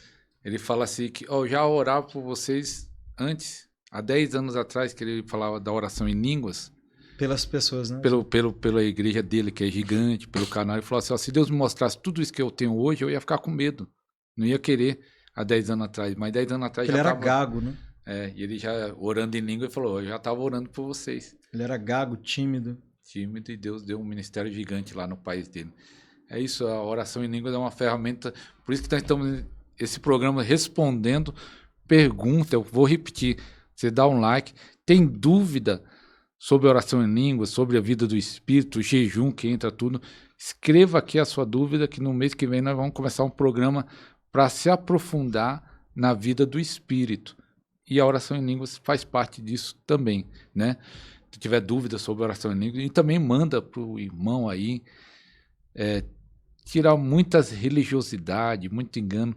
E sobre isso que eu quero falar. É interessante quando nós falamos sobre oração em línguas, que eu não sei por estatística, mas 80%, eu acho que no Brasil é pentecostal ou neopentecostal, que acredita nos dons, que falam em línguas, as igrejas pentecostal, pelo menos, acreditam na falar em línguas, mas quando você vai falar isso, você vê os comentários, há uma perseguição, e eu ia fazer essa pergunta. Tanto o diabo persegue, como crente, mas por falta de entendimento perseguem. E até pentecostal. Então, até os pentecostal, por que essa perseguição até de pessoas que acreditam nos dons, perseguem o ensinamento sobre isso? Então, existe um zelo que ele é farisaico. Aquele zelo, a pessoa quer ser mais santa do que Deus. É um excesso de zelo. Então a pessoa, por exemplo, né? Mas eu vou falar em línguas pelado, tomando banho? Tem uns que não faz isso. Ué? Adão botava alguma roupa quando ia falar com Deus na viração do dia? A tua roupa, quando Deus fala com você, a tua roupa esconde alguma coisa dele? Não, esconde das Então, vou orar em línguas no banheiro, tomando banho. Fazendo número 2. É porque os irmãos não sabem. É porque o celular não transmite aromas, né? Mas eu respondo gente, olha só, eu respondo gente o dia todo, eu escrevo coisas o dia todo, eu oro o dia todo. Você acha que eu vou parar de fazer o que eu tô fazendo enquanto eu tô ali fazendo certas coisas? Não, eu vou ali com o meu celular e tô ali respondendo. Ô, irmão, já orei por pessoas que foram batizadas com o Espírito Santo e eu sentado no vaso, irmão. Tá? Deus nessa santidade aí que Deus tem, nessa santidade sua aí, isso não é santidade, isso é religiosidade. Então veja bem, é disso que eu tô falando. A pessoa ela fica com medo de tocar na santidade de Deus. Ah, eu falo em línguas, mas eu acho que eu tenho medo de ser da carne, eu tenho medo de blasfemar contra o Espírito Santo, eu tenho medo disso, medo daquilo. E você vê um excesso de zelo e de medo que é por falta de conhecimento mesmo. Por falta de conhecimento. Pode parecer, e às vezes a gente está ensinando e parece algo muito frio, muito mecânico. É só abrir a boca. Como assim eu vou abrir a boca? Eu não sei o que falar. Mas é aí que entra a fé. Você abrir a boca e acreditar que quando você falar vai ser o Espírito Santo. Só que as pessoas não conhecem a Deus. Elas têm uma impressão, a maioria dos crentes tem uma impressão de que Deus não quer dar. Que é a prova de que a maioria acredita que Deus não quer dar e tudo que Deus te dá foi porque você o convenceu a dar. Tem que fazer um esforço. Isso. A maioria acha que Deus não está pronto para dar. Então, vamos fazer uma campanha aqui para Deus dar. Vamos fazer 7 dias, subir o monte, queimar pedido para Deus dar. Vamos jejuar tantos dias. Então, isso já mostra que a pessoa ela não acredita que Deus está pronto para dar. Ela acredita que ela tem que aprontar Deus. Precisa fazer algo para receber. Então, para ela não consegue imaginar que se ela abrir a boca e falar em línguas vai ser o Espírito Santo, porque vai que não é. Vai que o Espírito Santo não quer me batizar naquela hora. Porque a única forma de uma pessoa crer, abrir a boca e falar em línguas e ser da carne é se o Espírito Santo não fizer nada. Imagina, eu abro a boca e falo em línguas, crendo que é o Espírito Santo. Reketikila mahasoto yoko shakara mahastokia lamando reketekila varosa hande kali. Eu tenho certeza que eu falei em línguas pelo Espírito. Qual seria a possibilidade dessa língua que eu acabei de falar não ser do Espírito? Se o Espírito Santo tivesse cruzado os braços e falado assim, não sou obrigado. Quem disse que eu quero que você fale em línguas agora? Aí o Espírito Santo fica ali parado e eu fico aqui, falando coisa da minha cabeça. É isso que as pessoas acham que vai acontecer se elas abrirem a boca. Elas ficam com medo disso. Tenho medo de falar na carne. Mas se elas conhecessem a Deus, se elas soubessem que Deus é o maior interessado nisso... que entra na questão, pastor, você falando nisso, que alguns acham que só pode falar quando está sentindo, os que já falam, né? Os que já falam em língua. Esse é o primeiro, né? Você está falando que não fala e vai falar. E alguns que falam, mas só fala se sentir a unção. Então, essa pessoa ela não pode nem obedecer a palavra. Porque a palavra diz, orando em todo o tempo no Espírito. 1 Coríntios 14, verso 14, diz que se eu orar em línguas, meu Espírito ora de fato. Então, quando Paulo diz orando em todo o tempo no Espírito, ele está dizendo orando em todo o tempo em línguas.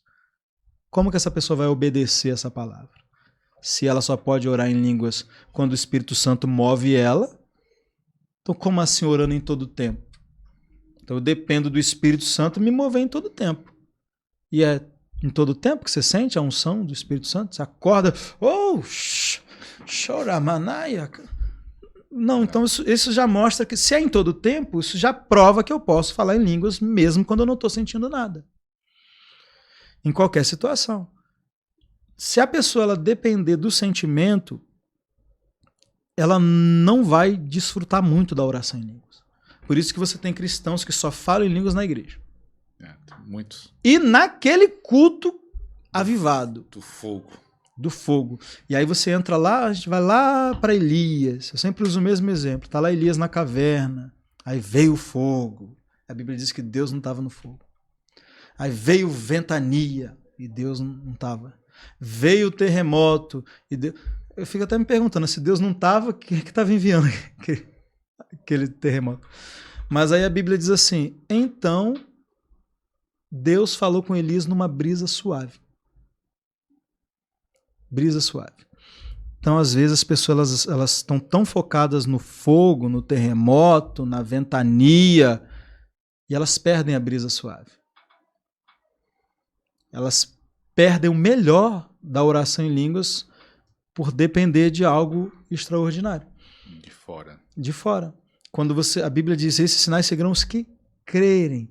A primeira coisa que deve te levar a falar em línguas é a sua fé. Claro, todo mundo gosta de falar em línguas quando está sentindo o poder de Deus. É maravilhoso. Mas o que deve te levar a falar em línguas é a fé.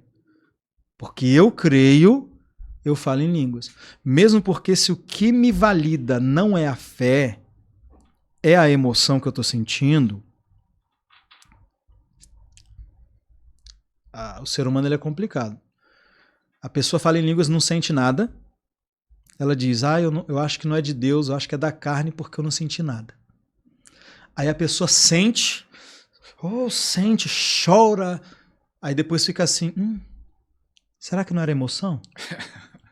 Não tem jeito. Será que não era só emoção? Mas se não tem emoção, não é de Deus porque não teve emoção. Se tem emoção, pode ser que seja só emoção. Não, meu irmão, pelo amor de Deus, crê na palavra e fique em paz. Aí fica complicado assim. Creia na Bíblia e fique em paz. Aí fica complicado. Tem um pastor que gostava de pregar nas igrejas sobre oração em língua. Conheci um pastor, João Teodório, lá de Penápolis. Se um dia ele assistiu o podcast, ele disse que ele começou a orar em línguas e orou muito. Ele começou porque foi um pastor de São Paulo, lá em Penápolis, Bahia, perto de Porto Seguro, se eu não me engano. E aí ele estava pregando e falou, eu faço um desafio aqui, eu quero, mas tem que ser um cabra macho para fazer isso. Tem que ser cabra macho para fazer. E aí disse que o pastor João é bem brincalhão, falou assim, quem é esse paulista aí para falar que nós baianos não somos cabra macho? E aí disse, o desafio é orar pelo menos 6 meses, 1 hora por dia em línguas. E aí ele ensinou sobre oração em línguas que fazia. E aí disse que o pastor João saiu da igreja e falou, eu vou mostrar que aqui tem cabra macho. Mas começou a orar 1 hora e naquele tempo ele ficou 1 ano desempregado, porque era algo que Deus queria tratar dele. Aí ele passou para 2, 3, depois foi para 16 horas. Antes de conhecer o David, depois conheceu o ministério do David, acompanhou bastante o ministério do David Robson aqui no Brasil. E esse pastor sempre ia nas igrejas fazer esse desafio, e eu conheci esse pastor que aceitou o desafio de 1 hora orando em línguas a uma transformação. Você faz algum tipo no seu canal, você fala ore 1 hora, ore 1 hora por dia, ou você não fala de tempo? 1 hora por dia é média, né? No mínimo. Porque Jesus, todo mundo vai usar esse exemplo. Até o Antônio Cirilo cita quando Jesus leva os discípulos para orar com ele. A intenção era orar, não era vigiar. Quando Jesus fala vigiar, não é ficar vigiando alguma coisa, era vigiar no sentido de ficar acordado. Vigília. Era vigiar para orar. E aí quando Jesus vai lá, ora e volta e vê eles dormindo, Jesus fala, vocês não puderam vigiar comigo nem 1 hora? Nem 1 hora dá a entender que Jesus está dizendo, era o mínimo que eu esperava de vocês. Nem 1 hora vocês conseguiram. Então é quase como se realmente o mínimo que um cristão deveria orar por dia é 1 hora. Mas como eu sei que até isso é difícil às vezes, o que eu falo? Começa com 15 minutos, aumenta para 20, aumenta para meia hora, 40 minutos, até alcançar 1 hora. Conseguiu 1 hora? Se disciplina para orar 1 hora todo dia, depois vai aumentando de novo. 1h30, 2 horas. O dia que a pessoa orar as primeiras 2 horas, o dia que ela orar 2 horas, eu não vou precisar falar mais nada com ela, porque ela vai querer até orar mais. Porque quando você ora 1 hora, 2 horas, daqui a pouco você tá ali fazendo alguma coisa, você pega orando até sozinho. Meio que entra Um hábito. vira um hábito. E às vezes você se sente tão bem assim por dentro que você também não quer parar. A dificuldade mesmo é romper, porque a questão tá aqui. Quando tu fala para alguém, orar 1 hora, 2, 3, 4, 5 horas em línguas, a mente da pessoa é que ela fala assim, nossa, como que vocês conseguem orar isso tudo? Mas depois que a gente tem o hábito, a gente vê que não é isso tudo. Mas para a pessoa que nunca ouviu falar disso na vida dela, parece um desafio, uma loucura orar 5 horas, orar 10 horas, e não é. A gente até ensina a pessoa a usar um cronômetro, pega o cronômetro do celular, um relógio de cronômetro, vai ali ao longo do dia, acordou, começa. E vai lavando louça, vai fazendo as coisas de casa, parou para comer, pausa, come. Conversar, pausa, conversa. Aí volta. Não precisa orar 10 horas inteiro. Você faz alvo? Oi? Tem uns que faz alvo. Vou orar 3 horas, 4 horas. Eu fazia muito mais. Antigamente eu fazia mais porque eu precisava me disciplinar, né? Me firmar na oração em línguas. Então, às vezes eu botava 10 horas todo dia. Você fazia o alvo. Isso, fazia o alvo. O pessoal lá no grupo faz, né? Mas aí é com eles. Cada um individual. Isso, aí às vezes eles postam lá um print do cronômetro, 10 horas, 11 horas, né? Aí como é que consegue orar isso tudo? É porque vai fazendo as coisas, vai orando, vai cuidando das crianças, vai arrumando casa e orando em línguas. E ao longo do dia, não é que você ora sem parar, você vai pausando, dando play no cronômetro. Quando chega no final do dia que você olha, você orou, faça aquilo. Você está dirigindo o carro, vai orando. A vantagem da oração em língua, eu gosto de falar isso. Diferente da oração com entendimento, que você tem que estar concentrado, senão sua mente divaga. Oração em língua, você pode estar fazendo outra atividade, igual dirigindo o carro, tá andando, vai orando baixinho, né? Eu fui fazer prova da autoescola esses dias, de moto. E tava orando em línguas? Óbvio. Claro. Para ajudar? É claro. Não posso roubar, né? Não posso pagar o examinador, mas posso contar com a ajuda do Espírito Santo. E foi bom? Graças a Deus, passei. Quem sabe se eu não tivesse orado em língua, se eu não tinha, né? Vai saber o livramento que o Espírito Santo me deu ali na hora ali. É verdade. Oração em línguas. Pastor, como você falou da intercessão, que entra, a oração em língua também é uma oração de intercessão, não é isso? Você pode estar intercedendo por você, intercedendo por algum familiar, pode ser por algo presente, pode ser algo futuro, você acredita nisso também? Algo assim, o Espírito Santo está usando sua língua. Então, lá em Efésios 6,18, Paulo diz, com toda oração e súplica no Espírito. Então, todo tipo de oração que pode ser, que se faz em português, então você pode estar intercedendo por uma pessoa, você pode estar louvando, você pode estar agradecendo. Tanto é que lá em 1 Coríntios 14, Paulo diz assim, se tu dás bem as graças em língua, se tu dá graças em línguas, eu posso dar graças em línguas. Olha que interessante. Você dá bem as graças. Então, se eu posso fazer uma oração de ação de graças em línguas, eu posso interceder em línguas pelo meu filho, posso interceder pela minha esposa. Obviamente que se você vai orar o dia inteiro, você não tem controle de tudo que você ora. Você não sabe. Mas, como eu conheço a Deus, eu não acho que o Espírito Santo vai ficar chateado se ao invés de só eu orar pela minha esposa, eu falar, Espírito Santo, já orei aqui, você me ajuda a orar mais um pouquinho? E você vai lá e ora em línguas, focado ali naquela situação. Por que o Senhor iria ficar ofendido em você pedir ajuda dele para orar por aquela situação? Pelo contrário, eu acho que ele vai ser de interesse dele que você faça isso.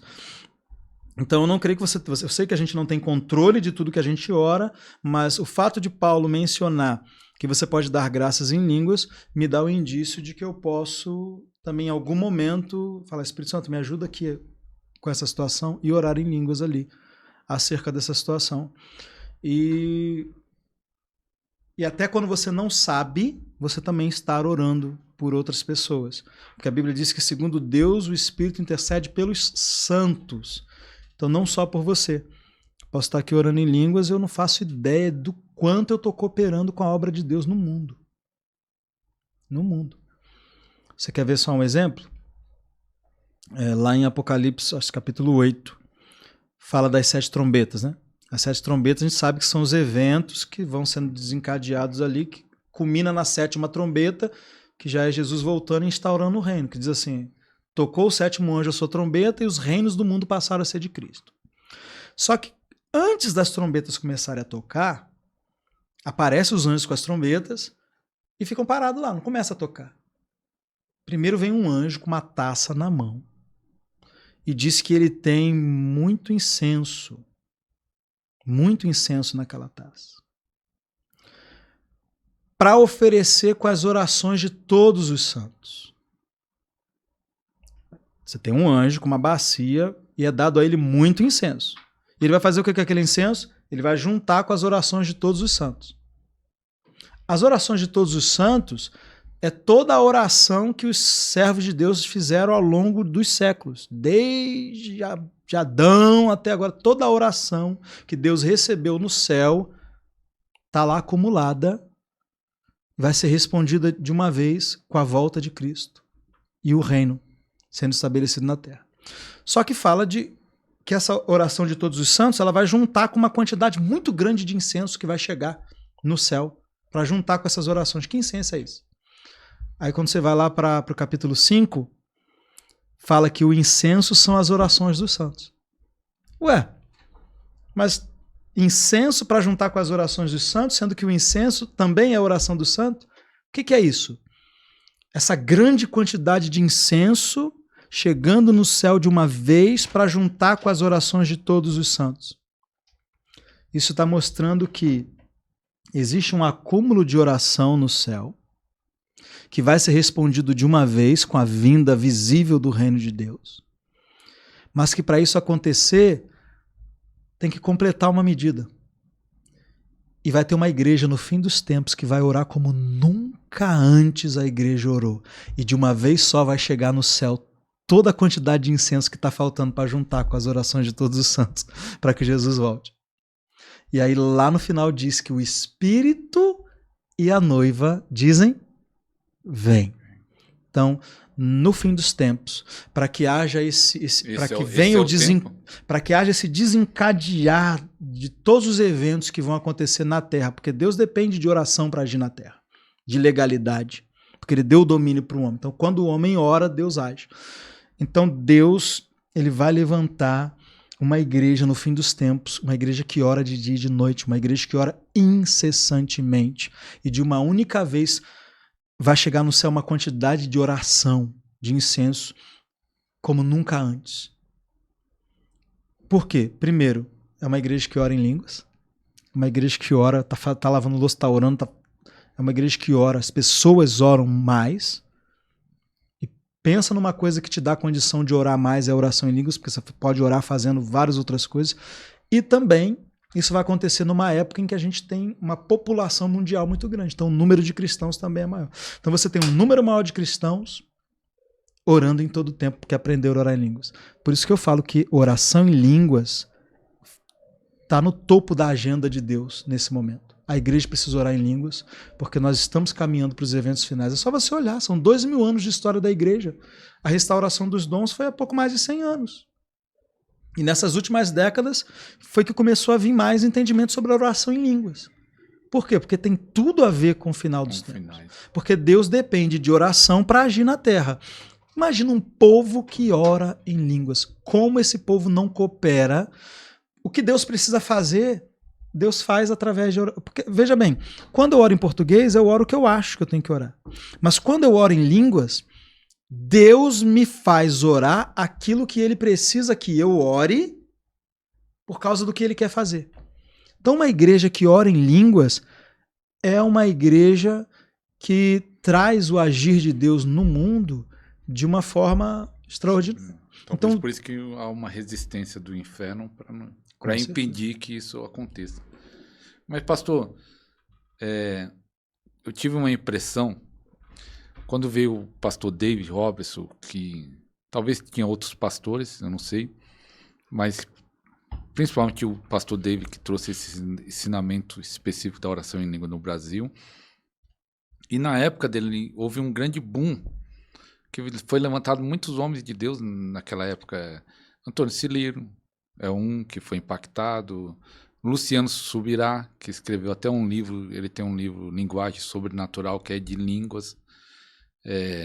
Irineu Grubet, que trouxe muitas vezes o David Robson também no seminário Andando no Espírito, Andando no Poder.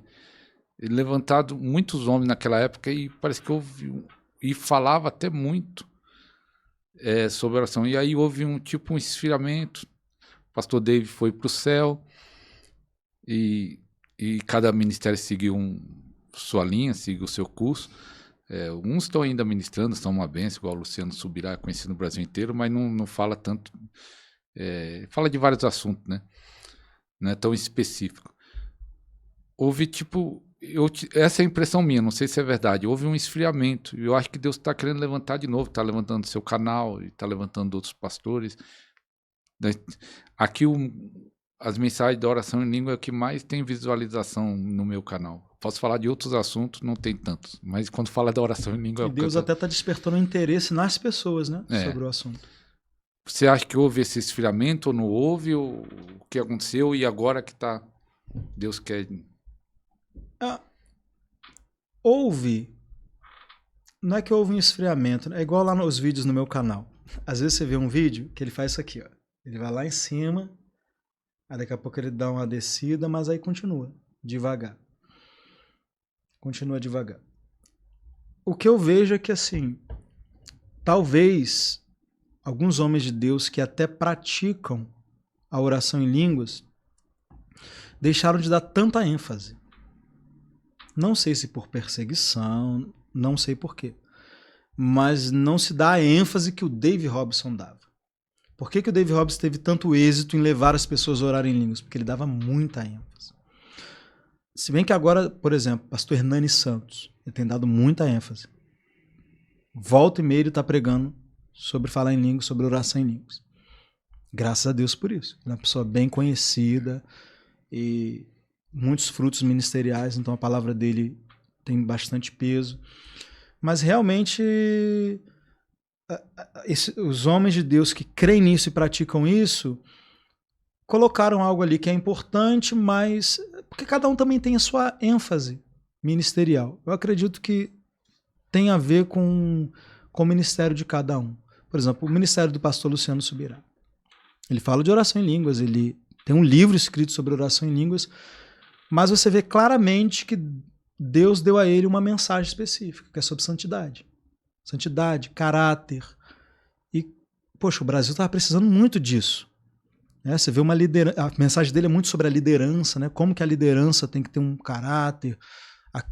Ele ficou conhecido, Luciano Subirá, por causa do Casa de Zadok, que foi um projeto levantado especificamente para tratar o assunto de santidade no ministério, do testemunho dos ministros. Então, foi algo que Deus deu para ele. Sim, exatamente. Ele continua falando de oração em línguas, ele atribui a revelação da palavra que ele recebe à oração em línguas, ele não menospreza o assunto, só que ele tem uma ênfase. A ênfase dele é aquela ali. Então você vai ver outros ministros que a ênfase é falar de cura. Então ele vai falar muito de cura, mas ele ora em línguas, ele fala sobre oração em línguas, mas você vê que a maior parte do que ele gasta tempo é falando de línguas. Falando sobre oração em línguas. E eu não acho que tem nada de errado com isso não, porque Pedro ele fala que cada um deve servir o outro com o dom que recebeu de Deus como bons dispenseiros da multiforme graça de Deus. Então, é justamente porque você tem vários ministros, cada um na sua área, que eu posso focar numa área sem que outras áreas estejam sendo negligenciadas, porque Deus está levantando o outro para falar daquela área. Então eu procuro falar de finanças, eu falo bastante de cura, eu falo de muitos assuntos, muitos. Mas oração em línguas é o meu foco, é a minha ênfase. Para isso que Deus me chamou. No seu canal é quantos porcentagem? 80% oração em línguas? Ou não dá para saber? É porque até quando eu tô falando de outros assuntos, a oração em língua tá no meio. Eita. Porque se eu for falar de finanças, eu vou falar de finanças. Ah, porque você tem que semear, você tem que fazer isso, você tem que fazer aquilo. Ah, mas eu não consigo semear porque tem uma avareza, aí você vai orar em línguas para avareza. Então sempre vai ter uma oração em línguas ali para te ajudar até nas outras coisas. 90%. Eu tô sempre falando de oração. É ênfase. Eu penso nisso também, que a pessoa tem ser chamado para falar de cura, fala de cura. Mas o fundamento é a oração em línguas, o meu no sentido, né? Mas cada um no seu ênfase, né? Pastor, quer declarar uma palavra profética aí sobre o que você tem sentido do avivamento que vai ter no Brasil, para Deus levantar esse povo para orar em línguas? Declare aí algo para esse povo despertar e começar a orar para valer em línguas. As pessoas costumam dizer que Jesus não orava em línguas. Tem uns que falam isso. Jesus, quantas vezes você viu Jesus orar? João Batista não orava em línguas, Maria não orava em línguas. Sim, Jesus, a gente não tem como provar que ele orava em línguas, né? Não tem como saber. Maria também não orava em línguas, João Batista. Claro, não era para aquela época, era para nossa. Jesus não orou em línguas, mas ele disse que esses sinais seguirão os que creem. Em meu nome falarão novas línguas. Ele não orava em línguas, mas ele disse que você deveria. E se você olhar para a igreja hoje, por mais que as pessoas falem assim, não, mas Deus não tem que dar o mesmo dom para todo mundo. Um vai falar em línguas, o outro vai profetizar. O que profetiza é maior do que o que fala em línguas. Mas me mostra alguém que está aí profetizando e que também não fala em línguas. Não tem. Me mostra alguém que está por aí curando enfermos, expulsando demônio, que também não fala em línguas. Quando você para analisar, é justamente quem fala em línguas que também está operando nos outros dons. Porque é o primeiro dom que você recebe. E a Bíblia diz que se as primícias forem santas, o restante será. Se foste fiel no pouco, sobre o muito te colocarei. Se você desprezar a primeira coisa que o Espírito Santo te dá quando ele te batiza, por que você acha que ele vai te confiar o resto? Se um talento que ele está te dando você está enterrando, por que você acha que você vai receber 5? Então ele vem te dar um dom.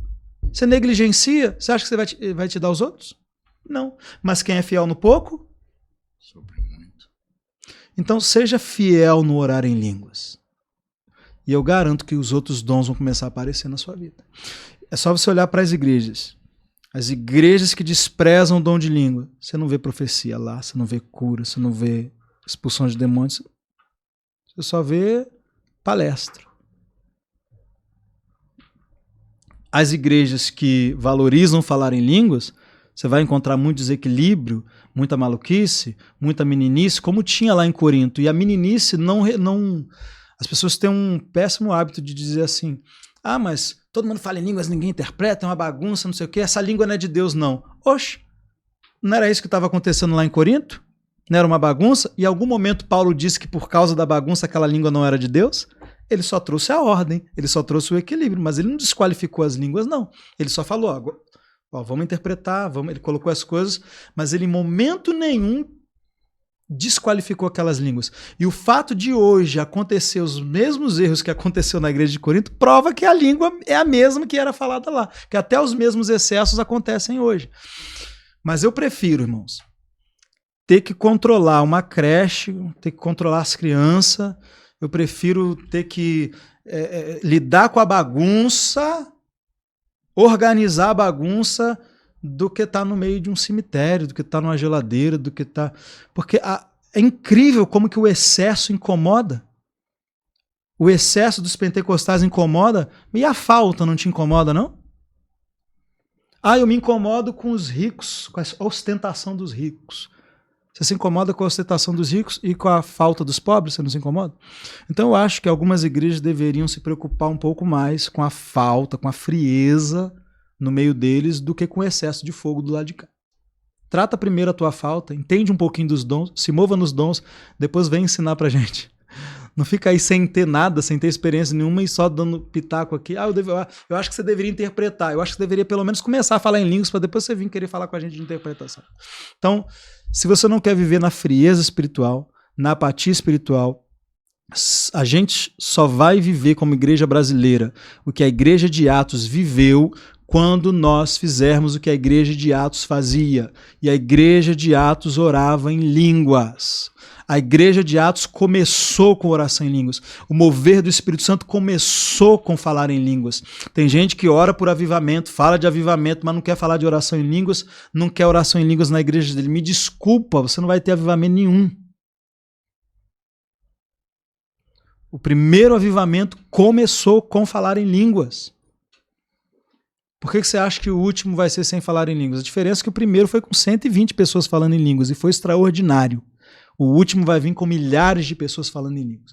Então, o que eu quero, uma palavra profética que eu quero liberar é: o Brasil vai orar em línguas, a igreja brasileira vai orar em línguas, nós teremos um avivamento de dons espirituais, um avivamento de ensino da palavra, um avivamento de ministérios, de pessoas entrando nos seus devidos ministérios, porque as pessoas vão orar em línguas em nome de Jesus. Glória a Deus, eu creio nisso. Vai ter um grande avivamento e você pode ser usado nesse avivamento já começando a compartilhar esse vídeo. Já falei isso uma vez, porque o próprio YouTube não entrega muito, né? Se você pode ter 80 mil inscritos, igual o pastor tem, mais de 80 mil, vai chegar a 100 mil em breve. Está indo para 87, eu acho. 87? Porque de um dia para o outro sai do 86. Vai chegar a 100 mil. Mas se tem 100 mil, eu acho que o YouTube talvez avisa 10 mil. É assim, não avisa todos. A porcentagem é pequena. Mas aí como nós fazemos? É você compartilhando no grupo do Facebook, no grupo do WhatsApp.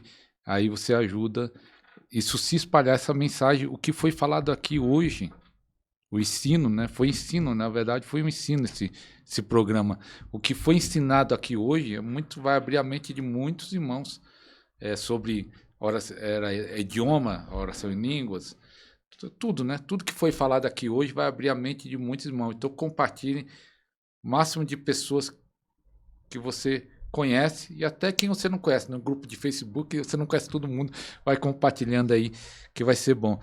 Pastor Danilo, nós estamos quase encerrando aqui, então você vai estar falando no seu canal, né, que nós vamos estar começando esse programa Vida no Espírito. Todo segundo... Você lança quando? Segundo sábado, segundo domingo do...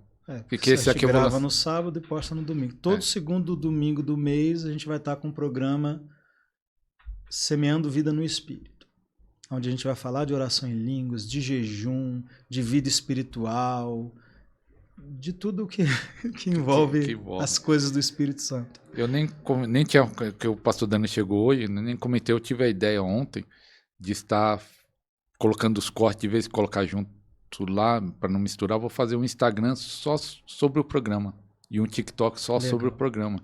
E aí eu vou colocar os cortes, o programa inteiro vai estar no nosso canal, mas os cortes vai estar separado, no Instagram separado e no TikTok separado. Essa é a ideia, né? Se Deus quiser, vamos estar semeando essa vida no Espírito. Então, pastor, quer fazer a última oração para encerrar? Se sentir de orar? Quero orar por você que talvez já falou em línguas em algum momento e por dúvidas parou. Primeiro quero te aconselhar a voltar e eu quero te ajudar agora nessa oração. Você que já falou em línguas e parou de falar. Quero orar por você, eu quero que você se prepare agora para voltar a falar em línguas. Eu vou orar por você, você vai dar um passo de fé, de abrir a sua boca e começar a falar.